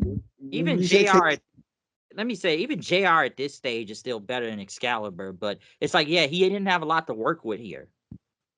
no. That those matches are not good. It's like he probably had some good matches, one or two good matches last year. And that was involved with Daniel Bryan. I remember him calling one of his matches last year. And that was a good. That was good. But it was like I Man, don't it's like several. it's Yeah, I agree. not fair. It's not fair. Yeah, it's definitely not there, so I can agree. Best major wrestling show: WWE Backlash in France, 9 Forbidden Door, AEW New Japan, 8 WWE Bad Blood, 7 AEW World's End, 6 Stardom Dream Queendom, 5 AEW Dynasty, 4 AEW All Out, 3 AEW All In, 2 WrestleMania 40 Night 2, and #1 AEW Revolution. So they try to tell me that AEW Revolution was better than any nights of WrestleMania any night. I don't night one or two. Like, are you serious? Even That night was the one stink. was, but it was better than Revolution to me. And like, no, we was there all out. So I my bias might say yeah, but if I watched it on TV, it probably would have been a lot different. You know, And I know Sting all was like Revolution. It was about Sting, but I yeah, don't know if I put Revolution over Mania. there we go. It was about singing. And that was the only thing that was really that was and that was the whole thing about Revolution. To say goodbye to sing. But uh, it's a lot of AEW shows on here. In the best, Uh, like literally in the best. Like they got a lot of these in the best somehow. Because like looking at the yeah, worst, you don't even see for AEW. Oh, we'll get to the worst. yeah. But AEW got number 9, number 7, number 5, number 4, number 3, number 1. Are you serious? Like You know that's who's that's voting? We know who's voting for this show, so I think we already Yeah. know why. And then the worst wrestling shows. Number 10, NWA Sanaheim. 9, NXT Battleground. 8, New Japan New Beginning. 7, WrestleMania 40 Night 1. 6, WWE Survivor Series. 5, AAA Mania. 4, WWE King and Queen of the Ring. 3, SummerSlam. 2, Crown Jewel. 1, Triple Mania. Honorable mentions go to Double or Nothing, Forbidden Door, and New Beginning, Sapporo. But yeah, number 1, Triple Mania. But yeah, a lot more WWE in the worst shows. Yeah, no AEW were the worst shows except for the honorable mention. And so it's like, yeah, you could definitely tell who was voting. I wouldn't say I wouldn't say SummerSlam was a bad show. Like I would have never said that. Number 4, yeah, King and Queen of the Ring wasn't really that good. It was all right. We actually reviewed Survivor Series. It was just okay. I wouldn't say the worst show, but it was just okay. WrestleMania Night 1 wasn't all that. I still sit there and say it wasn't all that.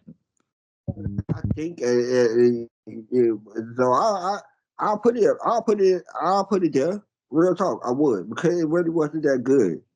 I would definitely put it one of the worst major shows. If we talk about major shows, yes. I still think Night 1 was not it. I know a lot of people want to blame it on the cold and everything, but I just don't think it was really good. You can't blame a super kick fest on the cold. Oh, we'll get to that match soon. We're gonna get to that too, so get ready for that one. But best wrestling maneuver: 10, Konosuke Takeshita Blue Thunder Bomb. 9, Jay White Blade Runner. 8, Jacob Fatu Moonsault. 7, Will Ospreay Stormbreaker. 6, Konosuke Takeshita Raging Fire. Commander Cieto Lindo.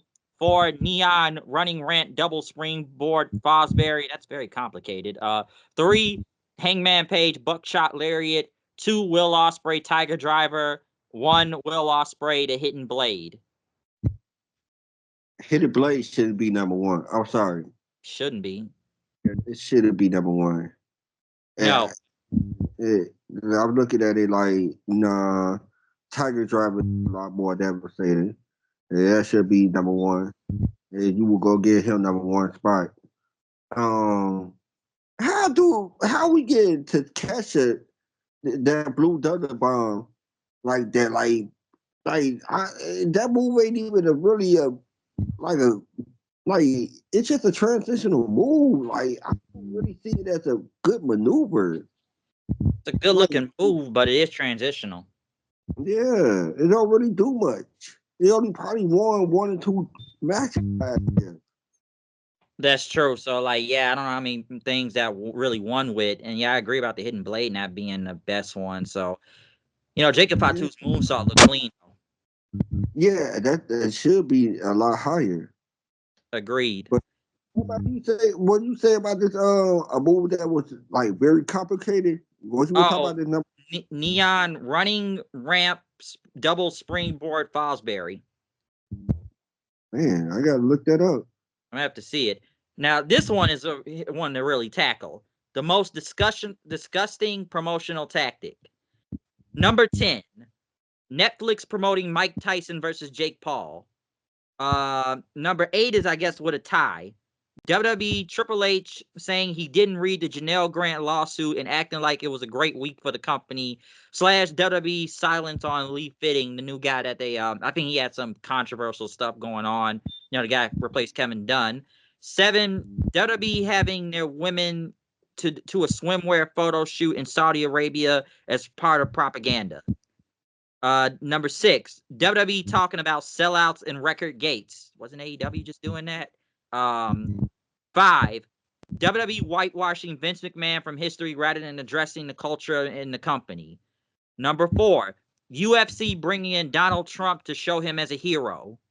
Number 3, AEW leaking the CM Punk footage from All In. Number 2, WWE booking Liv Morgan, sending photos to Dominic Mysterio via text, similar to what was described in Janelle Grant lawsuit. When was that even happening? Number one, WWE TKO continued relationship with Saudi Arabia. Honorable mentions go to using Silver King's death as a feud between El Hijo del Silver King and Juventud Guerrera. UFC not cutting ties with Conor McGregor. Noah promoting and allowing Kota Ibushi to wrestle for 30 minutes after he was hurt. Yeah, that was bad. Atsushi Onita booking Dory Funk Jr. at 83 years old, and WWE association with Hulk Hogan. So there's a lot to tackle there. Yeah, I want to start with number 10. I wouldn't say it was a discussing promotional tactic, but it wasn't a good promotional tactic because it wasn't like you were promoting this knockdown, drag out fight that you were going to get. You already knew what you were going to get, and I don't think it was disgusting. I just think it was just bad. It was just not really good. I And the wouldn't fight go wasn't all that anyway. right. Number what is this, number 9? Well, it's kind of tied with 8, so it's just 8. WWE, Triple H saying he didn't read the Janelle Grant lawsuit and acting like it was a great week for the company, and WWE not saying anything about Lee Fitting since stuff was coming out about him. Yeah, that deserves it right there, because here's the thing with that whole thing. When you have press conference, you are subjecting yourself to possible questions like that. You're going to have to answer the best way as possible. That wasn't the best way by Triple H, by saying that he didn't read it. How you going to try to tell me you did it? That's a lie. You know what I'm saying? So yeah, I would believe.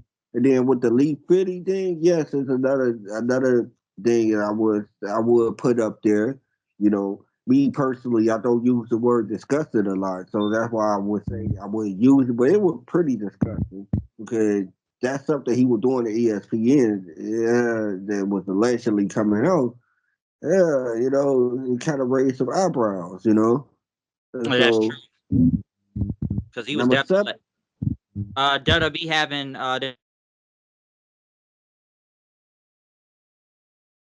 shoot for Saudi Arabia as part of propaganda. Oh yeah, most definitely. Like, man, hold on, time out. You now you gonna parade these women in a whole body suit where they got a wrestle, where they can have swimsuit. They can have swimsuit pictures there too. Like, no, that just don't. It just don't seem right to me. It's like the whole thing doesn't seem right. We always talk about the whole thing with Saudi Arabia. We really not feeling it. So yeah, I agree. yeah, Especially doing good. that and knowing the laws in Saudi Arabia. So that's crazy. What about WWE talking about the sellouts and record gates all the time now? Especially the one back in Netflix in LA, which I just really kind of question with The Rock. Like, this is a $19,000 gate we got. It's the highest gate in Raw history. I'm like, seriously? Because I know some bigger shows that sold out more for Raw. Because they really do be doing that nowadays. They will tell you this is the highest gate, the highest selling. WWE's really been on that. And then basically you are telling your fans that you paid a lot to see us. Like, that's not good. Like, I really think that, like, you can't. No, that's not good, man. You basically just rubbing their nose in it. Like, yeah, you paid a lot to see us. Even the nosebleed paid a lot to see us. Like, The tickets are high. The tickets are real high right now when it comes to WWE. Prices are astronomical. So prices went up. What about WWE whitewashing Vince McMahon from history, then talking about the culture of the company in the back? What they supposed to do? They supposed to lampoon their own damn company? You want them to say, "Oh, yeah, it's messed up back here, man"? Woo! No, they're not gonna do that. You think they're gonna really sit there and? Yeah, like here's the thing. we know they can't mention Vince. We understand that. But like, you really think WWE about to admit to that? Especially Right. out like really, I know we've heard stories for many years, but you think one lawsuit from some woman really about to really have them come out and address this? Yeah, so yeah, I'll definitely agree. You know, what you with that, like, what you think the WWE gonna do? Come on now, the whitewashing is the best way to do this. They Not can't mention Vince. I know he's clear nowadays, but they still not gonna mention him. yeah. So What yeah, what about you? Yeah, so I don't know what you expect WWE do. What about UFC bringing in Trump? And I guess they say they're showing him as a hero. all sporting events been showing him. I wouldn't say they touted him as a hero. I think that what the hero stuff come from with the crowd cheering. You know, because he had a big crowd reaction over there at UFC when he was there. He had a big crowd reaction when he was at The the Super Super. Bowl. So it's like I don't think people are touting him as a hero. It's just touting him, as our current president. And if the current president is at any type of sporting event, you would like to show them on TV. You know, like, oh, guess who's here at this sporting event? And look at all the celebrities and the stars and the politicians. You know what I'm saying? Like, they do that. So I don't think they was just touting him as a hero. And then and then I think it's perceived that way because of how he also came into the building, into the event. Because if you ever see that picture, he came in with Elon, and he came in with a lot of other people that he had Dana White with him, and you know Kid what I'm saying. Yeah, and like he had an entourage with him, so it kind of made it look like he was being touted as a hero. But I don't think so. I don't think people were touting him as a hero. And I I think just yeah, and I think UFC has done business with Trump before, so this ain't the first time he's been around there. yeah. So I don't know how disgusting that really is for a promotional tactic. Now AEW airing the CM Punk footage, I'm surprised that wasn't number one. I wouldn't call Cause it this. I call it dumb, just being a dumbass. Like that was dumb. I'm, it didn't benefit them. It only got them their highest rated Dynamite. That was the last highest rated Dynamite they had. Was showing the Punk footage. yeah, that was true. That is true though, right? That is the highest rated the highest rated show of last year. What's that show? Oh man, but I wouldn't call it disgusting. I just called it they were being stupid. They thought they were going to they thought they were going to help them out, and really didn't help them out. Yeah, right after WrestleMania too. Yeah, so It it was didn't make no. it didn't make any sense. I guess they thought he was gonna get a gotcha moment back, but then the Ariel Hawani interview came out with Punk, and it just proved everything Punk said. So it's like, what did we really prove here? They thought they had a gotcha moment. Yeah, they thought they had it. I don't know. Yeah, I don't know. Like I said, they only got a rating out of this, and the whatever what was it? Liv Morgan, Dominic text similar to the Janelle Grant lawsuit. I never even remember them even sending any type of photos or anything. And then again, don't people do that in general? Like women send like dudes nudes or something like that. So how is this comparable to the lawsuit? Man, like it don't make sense. Don't get me wrong. I don't agree with it, and the only reason why I can say that they did that, they said that on the simple fact that that time is fresh. You know, the thing was fresh. Everybody was just still talking about it. So I guess at that time, with that feud was going on, and she was sending those. They were they could compare it, but I wouldn't compare it. That's me personally. I don't agree, but I can see why.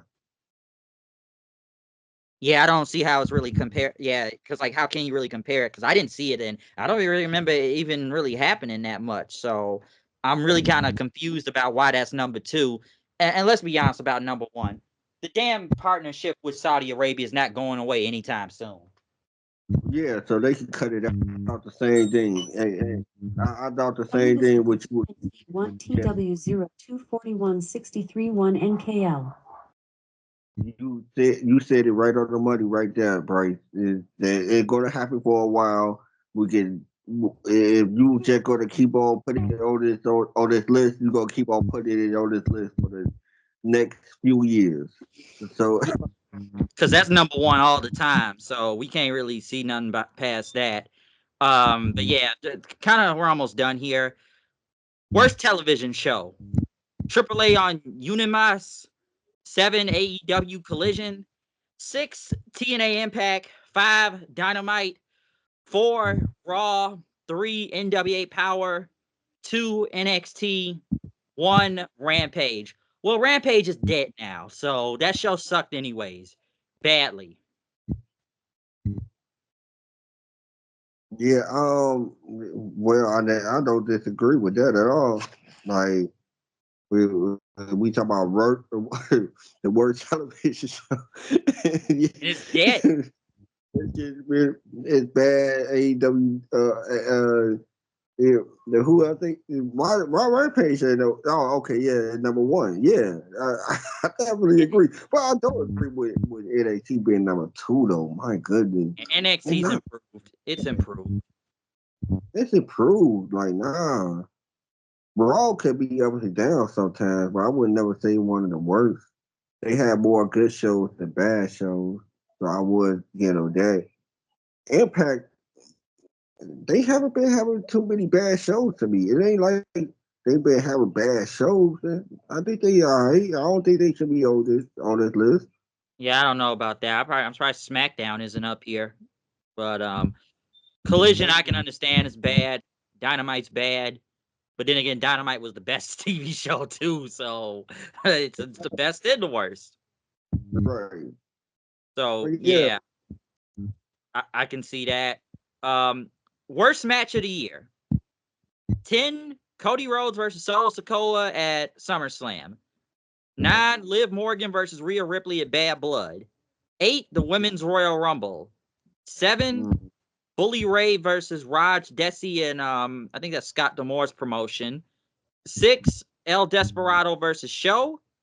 5 Alberto Del Rio El Patron and Dave the Clown, Murder Clown and Vampiro versus Parker Bordeaux, QT Marshall, Sam Adonis, and Satam Singh in Tijuana. That sounds bad for multiple reasons. You know, Parker Bordeaux, that guy was supposed to be the next Brock Lesnar. 4 CM Punk versus Drew McIntyre at SummerSlam. 3 Billy Gunn versus Jay White on AEW Dynamite. I remember that one. 2 Kota Ibushi versus Naomichi Marufuji in Tokyo. That was bad. And number 1, Jimmy versus Jey Uso, WrestleMania 40 Night 1. Yeah, they deserved the number one spot. That was a bad match. That was bad. That was bad. Couple of matches that I don't think should be on here. Like I said, even though it was the weakest one out of their trilogy last year, I wouldn't call it bad though. I wouldn't call it the worst match last year. CM Punk versus Drew McIntyre, SummerSlam. It wasn't the worst match. It was. No, It I was wouldn't have put up that high. You're right. It was the weakest match out of their trilogy, but I wouldn't call it a bad match. This number 5 just sound bad. I don't even have to watch this match. This just sound bad. My goodness. Listen to the names that you read. Oh, Alberto El Patron, QT Marshall, Parker Bordeaux. They're like my Vampiro. Like this match don't sound like it's supposed to be good.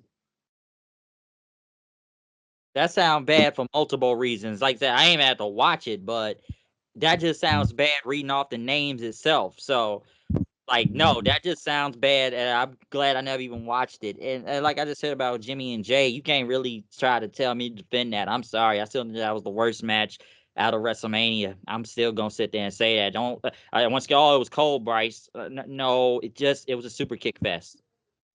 Yeah, I did like that match. It was bad. Uh, worst feud of the year. As a tie between Jimmy versus Jay and the Wyatt Six versus the Final Testament. 8, I know. 8, the Acclaim versus the Bang Bang Gang or Bullet Club Gold or whatever they call themselves. 7, CM Punk versus Drew McIntyre. 6, Bailey versus Nia Jax. 5, the Elite versus Tony Khan. How is that not a number one? Damn near. 4, Chris Jericho versus Hook. 3, Death Riders versus AEW. Well, that's currently going on right now and bad. 2, Rhea Ripley versus Liv Morgan. And number 1, Adam Cole versus MJF. I can't disagree with number one, bro. We wanted that for you. Badly. It's bad. Rhea Ripley versus Liv Morgan. It got sealed after a while, but I wouldn't call it bad. Yeah, I know. I didn't like it here or there, but I wouldn't call it the worst. Especially for that. Elite versus Tony Khan was god awful. That it ended damn near in like 3 weeks. Yeah, definitely agree. Definitely agree. That was bad. That was really, really bad. Like, no, that was god awful. That's how fast it went by. It was bad. So that's one of the worst ones. And the Death Riders versus AEW is currently going on right now. Yeah, it feels bad. That's bad. It's bad. That's really bad. I don't even care about the Wyatts. And the Bang Bang Gang and the Acclaim Bang Bang Scissor Gang, whatever bad it's. Yeah, some of this is real bad, but yeah, number one I can't disagree upon. We didn't even want to see it back, and it came back, so that was bad. Yeah. Worst promotion of the year: 9 UFC, 8 MLW, 7 GCW, 6 GLEAT, 5 PFL, 4 AEW, 3 WWE, 2 AAA, 1 NWA. I haven't watched NWA in so long, so I don't know if that should have number one. AEW or WWE being number 3 and number 4. I don't know. Yeah, this whole list I don't know too much. I would put number 3 WWE. Yeah. I wouldn't put number 3, but yeah. NWA, I every time I've heard about NWA, it's been pretty bad. So, you know, that's my thing. I just, from what I see, it's still bad. To what I keep hearing. Booker of the year, 10 Andy Quildan. I don't know. 8 is a tie between James Darnell, Anthony Douglas, John Budd, Mix Maryland, and Sean Shell. I don't know who those guys are. 7 Ghetto of New Japan. 6 Sari. I guess she's a booker also. 5 Shawn Michaels. 4 Julio Cesar Rivera and Juan Manuel Mar. I think that's AAA. 3 Taro Okada. 2 Tony Khan. 1 Triple H. Well, here's the thing with Triple H. He won that by default this time because Tony Khan haven't been giving him any pushback in far as competition. Shawn Michaels haven't either with his NXT. And they say he cooking every week. But he haven't. And that's the reason why I say Triple H won by default. Because it ain't like nobody else giving him any type of pushback. And like Tony Khan stuck over there. Shawn Michaels is okay. It ain't really like his book has been knocking your socks off or anything like nah. It's okay. So I think Triple H really won this by default because there's no competition with as far as the booking. Yes, and we question Triple H's booking a lot, even right now on a lot of things. So I could see why this was by default. So I can understand that. Promoter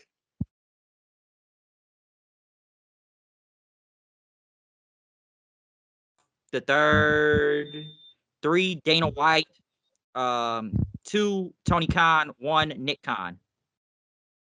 Nick's made a lot of moves, so I can't really disagree. I can't disagree with that. Yeah, Nick Khan, he's definitely done a lot. Best gimmick: 10 Okada, 9 Beast Muertos, 8 Jey Uso, 7 Saya Matami.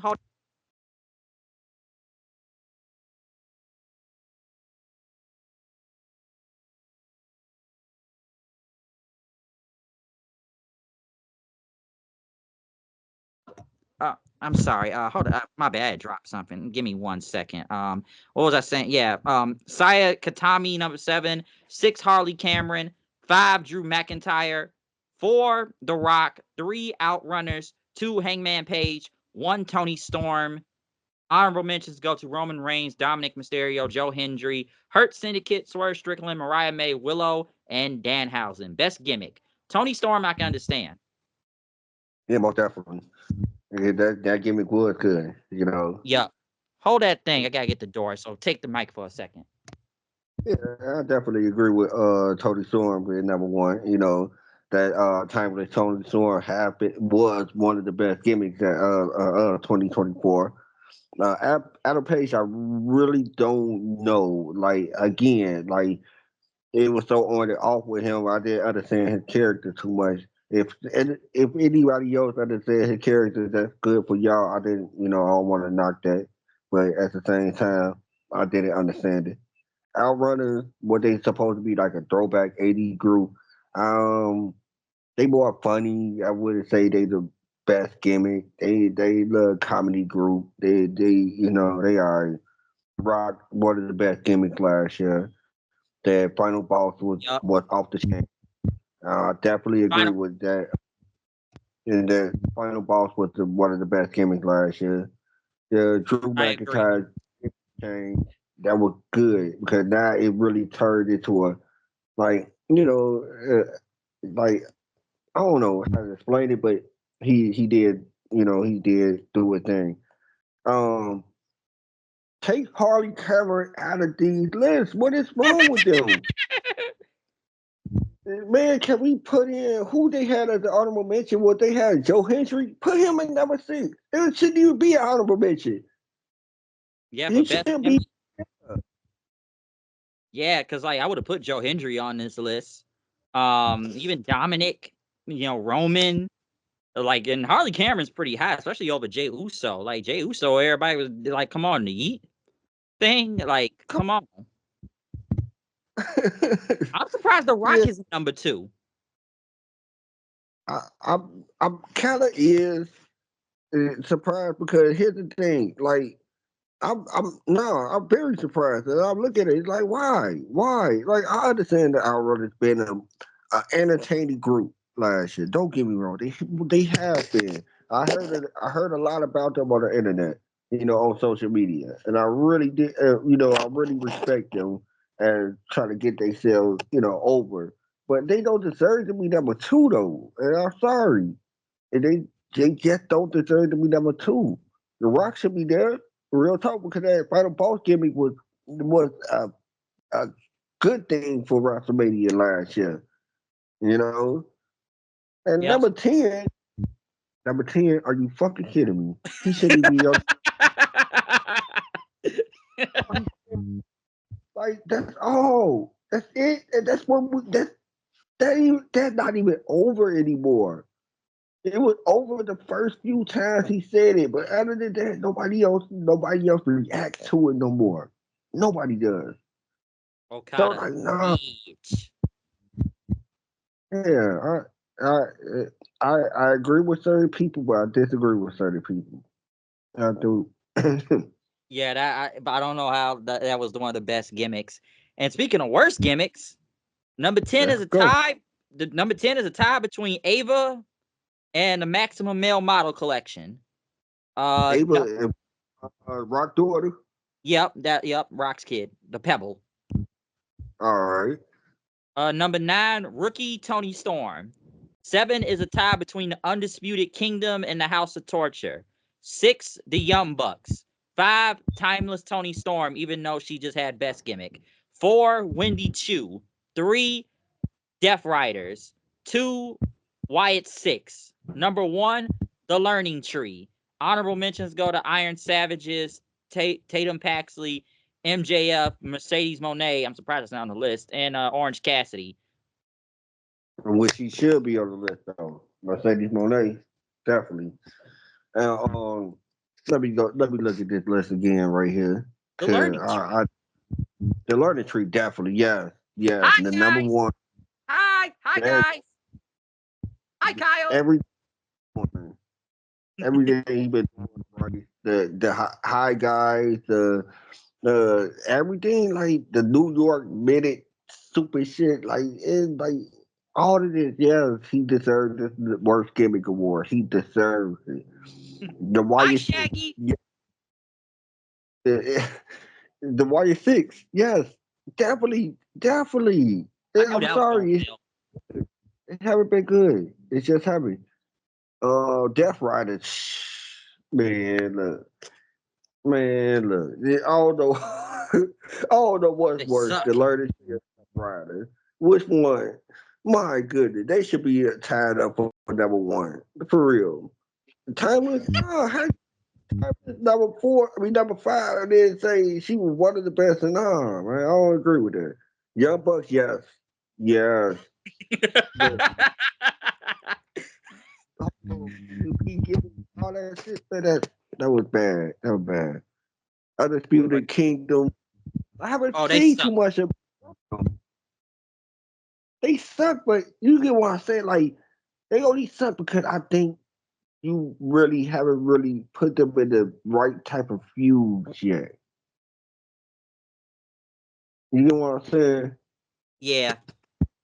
You really haven't like put them in a position to succeed. Cause I still believe in Adam Cole. And you know what I'm saying? Even though he looked like a little 12-year-old boy right now, yeah, I still believe in him because he got that mic work. You know what I'm saying? Got the mic work. He excellent in the ring. So when you get it, when you got those two intangibles, you can. I still believe in you, and the group can still be good as long as they put them, to make them do something. You know, Ava, yes, yes, The pep. yes, yes. She not good. She not. She She whatever. not. She whatever to Emote. me. She don't know how to emote. You know what I'm saying? She don't. It's like she not really good. The maximum male models, whatever you want to call them, it's like yeah, I guess I don't really pay attention to them at all. So I guess that you can put them up there. It's just I don't pay attention to them. True. No, I can agree. But yeah, with number 1 and 2, I would really, especially between those three, between the Learning Tree, Wyatt Six, and Death Riders, those are really bad. But that Learning Tree. Hi, guys. Hi, Gerard. Hi, Isaiah. Hi, Kyle. Hi, Shaggy. I know you hear this. Hi. Hi.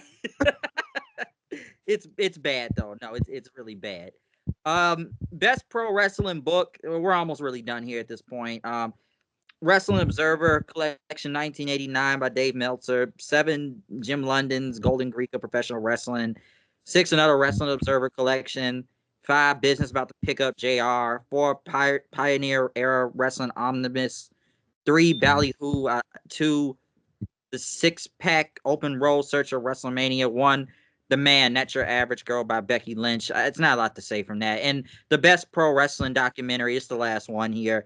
10, WWE 24 / Dark Side of the 24 as a Damian Priest documentary and Dark Side of the Ring on Sandman. 8, Dark Side of the Ring, Terry Gordy. 6, Queen of Villains, Unsinkable Battleship, Triple Crown Reigns of Stan Hansen, and Dark Side of the Ring on Earthquake. 5, Dark Side of the Ring, Black Saturday. 4, Dark Side of the Ring, Sensational Sherry. 3, Bray Wyatt, Becoming Immortal. 2, Dark Side of the Ring, Chris Colt. And number 1, the Vince McMahon documentary that came out a few months ago.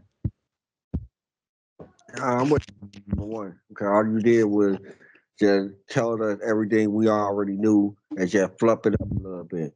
So number one, no. I called it a Yeah. history of WWE. What you say? I called it a history of WWE, honestly. That's But yeah, it what it was something was you to me. already knew. So I wouldn't say number one. It could be in the top 10, but I wouldn't ever put it number one. I agree. I haven't seen before. I don't think I seen the WWE 24 with Damian Priest, but I heard it was okay though. I heard it was good. I did watch the Bray Wyatt documentary. It was really good. It was really good. Yeah, I, there's a lot of things I've never seen. true. But So I I do agree. want to see. Oh, the Priest one? Yeah, it's really good. Dark Side of the Ring, it depends sometimes with Dark Side of the Ring. They running out of ideas if you ask me. Yeah, it's only 30. It's only 30.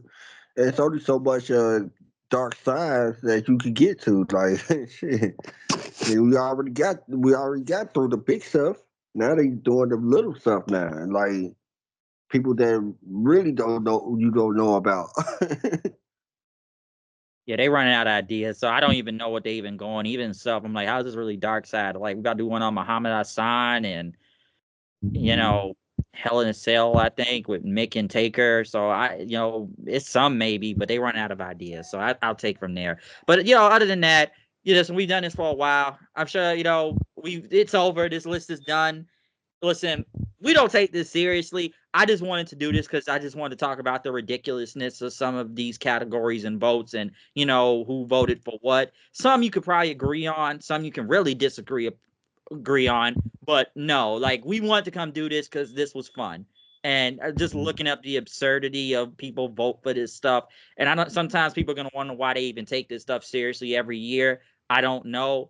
But, you can tell by the bias, some would say with Meltzer or just the people that vote for it. That's part of his Wrestling Observer. So I hope everybody had a lot of fun out here for these past couple of hours because we just wanted to get on and just really talk about just the insanity of some of these listed names of who people voted for on here. So we just want to have some fun today. That's your regular review. Yeah, I did have fun with this list though. Like you said, I did take it seriously. I just had fun with it. We just wanted to talk about how the ridiculousness of it, and I did have fun. Yeah, and we're not gonna know every name on here, everybody. I know. Listen, we got through the stuff that we knew about most of the promotions. I know we don't know a lot about the Japanese promotions like that or Mexico. Me, I probably know a little bit more about New Japan, but everybody's not gonna know everything. But you can just tell by some of these things of just how ridiculous and some of it is very stupid on here at the same time. So we just wanted to just have some fun on here for the past couple of hours. Like I said, not your regular review we do. Yeah. So, other than that, I hope everybody enjoyed this last couple 2 hours. Hope you enjoyed it. Maybe had a good laugh out of this. Whether you agree or disagree, but some of this stuff was really funny just to read off. I just wanted to do this because this was hilarious to me. But yeah, other than that, we're gonna get up out of here. You got anything you want to say before we go? No, nothing else. Follow me on Twitter. X, straightface40. Yeah, that's about it. Yeah, follow me on Twitter at HoodNight890. Comment, subscribe. Next week we'll be back around for the Elimination Chamber review. So we got that going on next week. Elimination Chamber. So yeah. Other than that, we're out of here. We'll see y'all then. Peace out.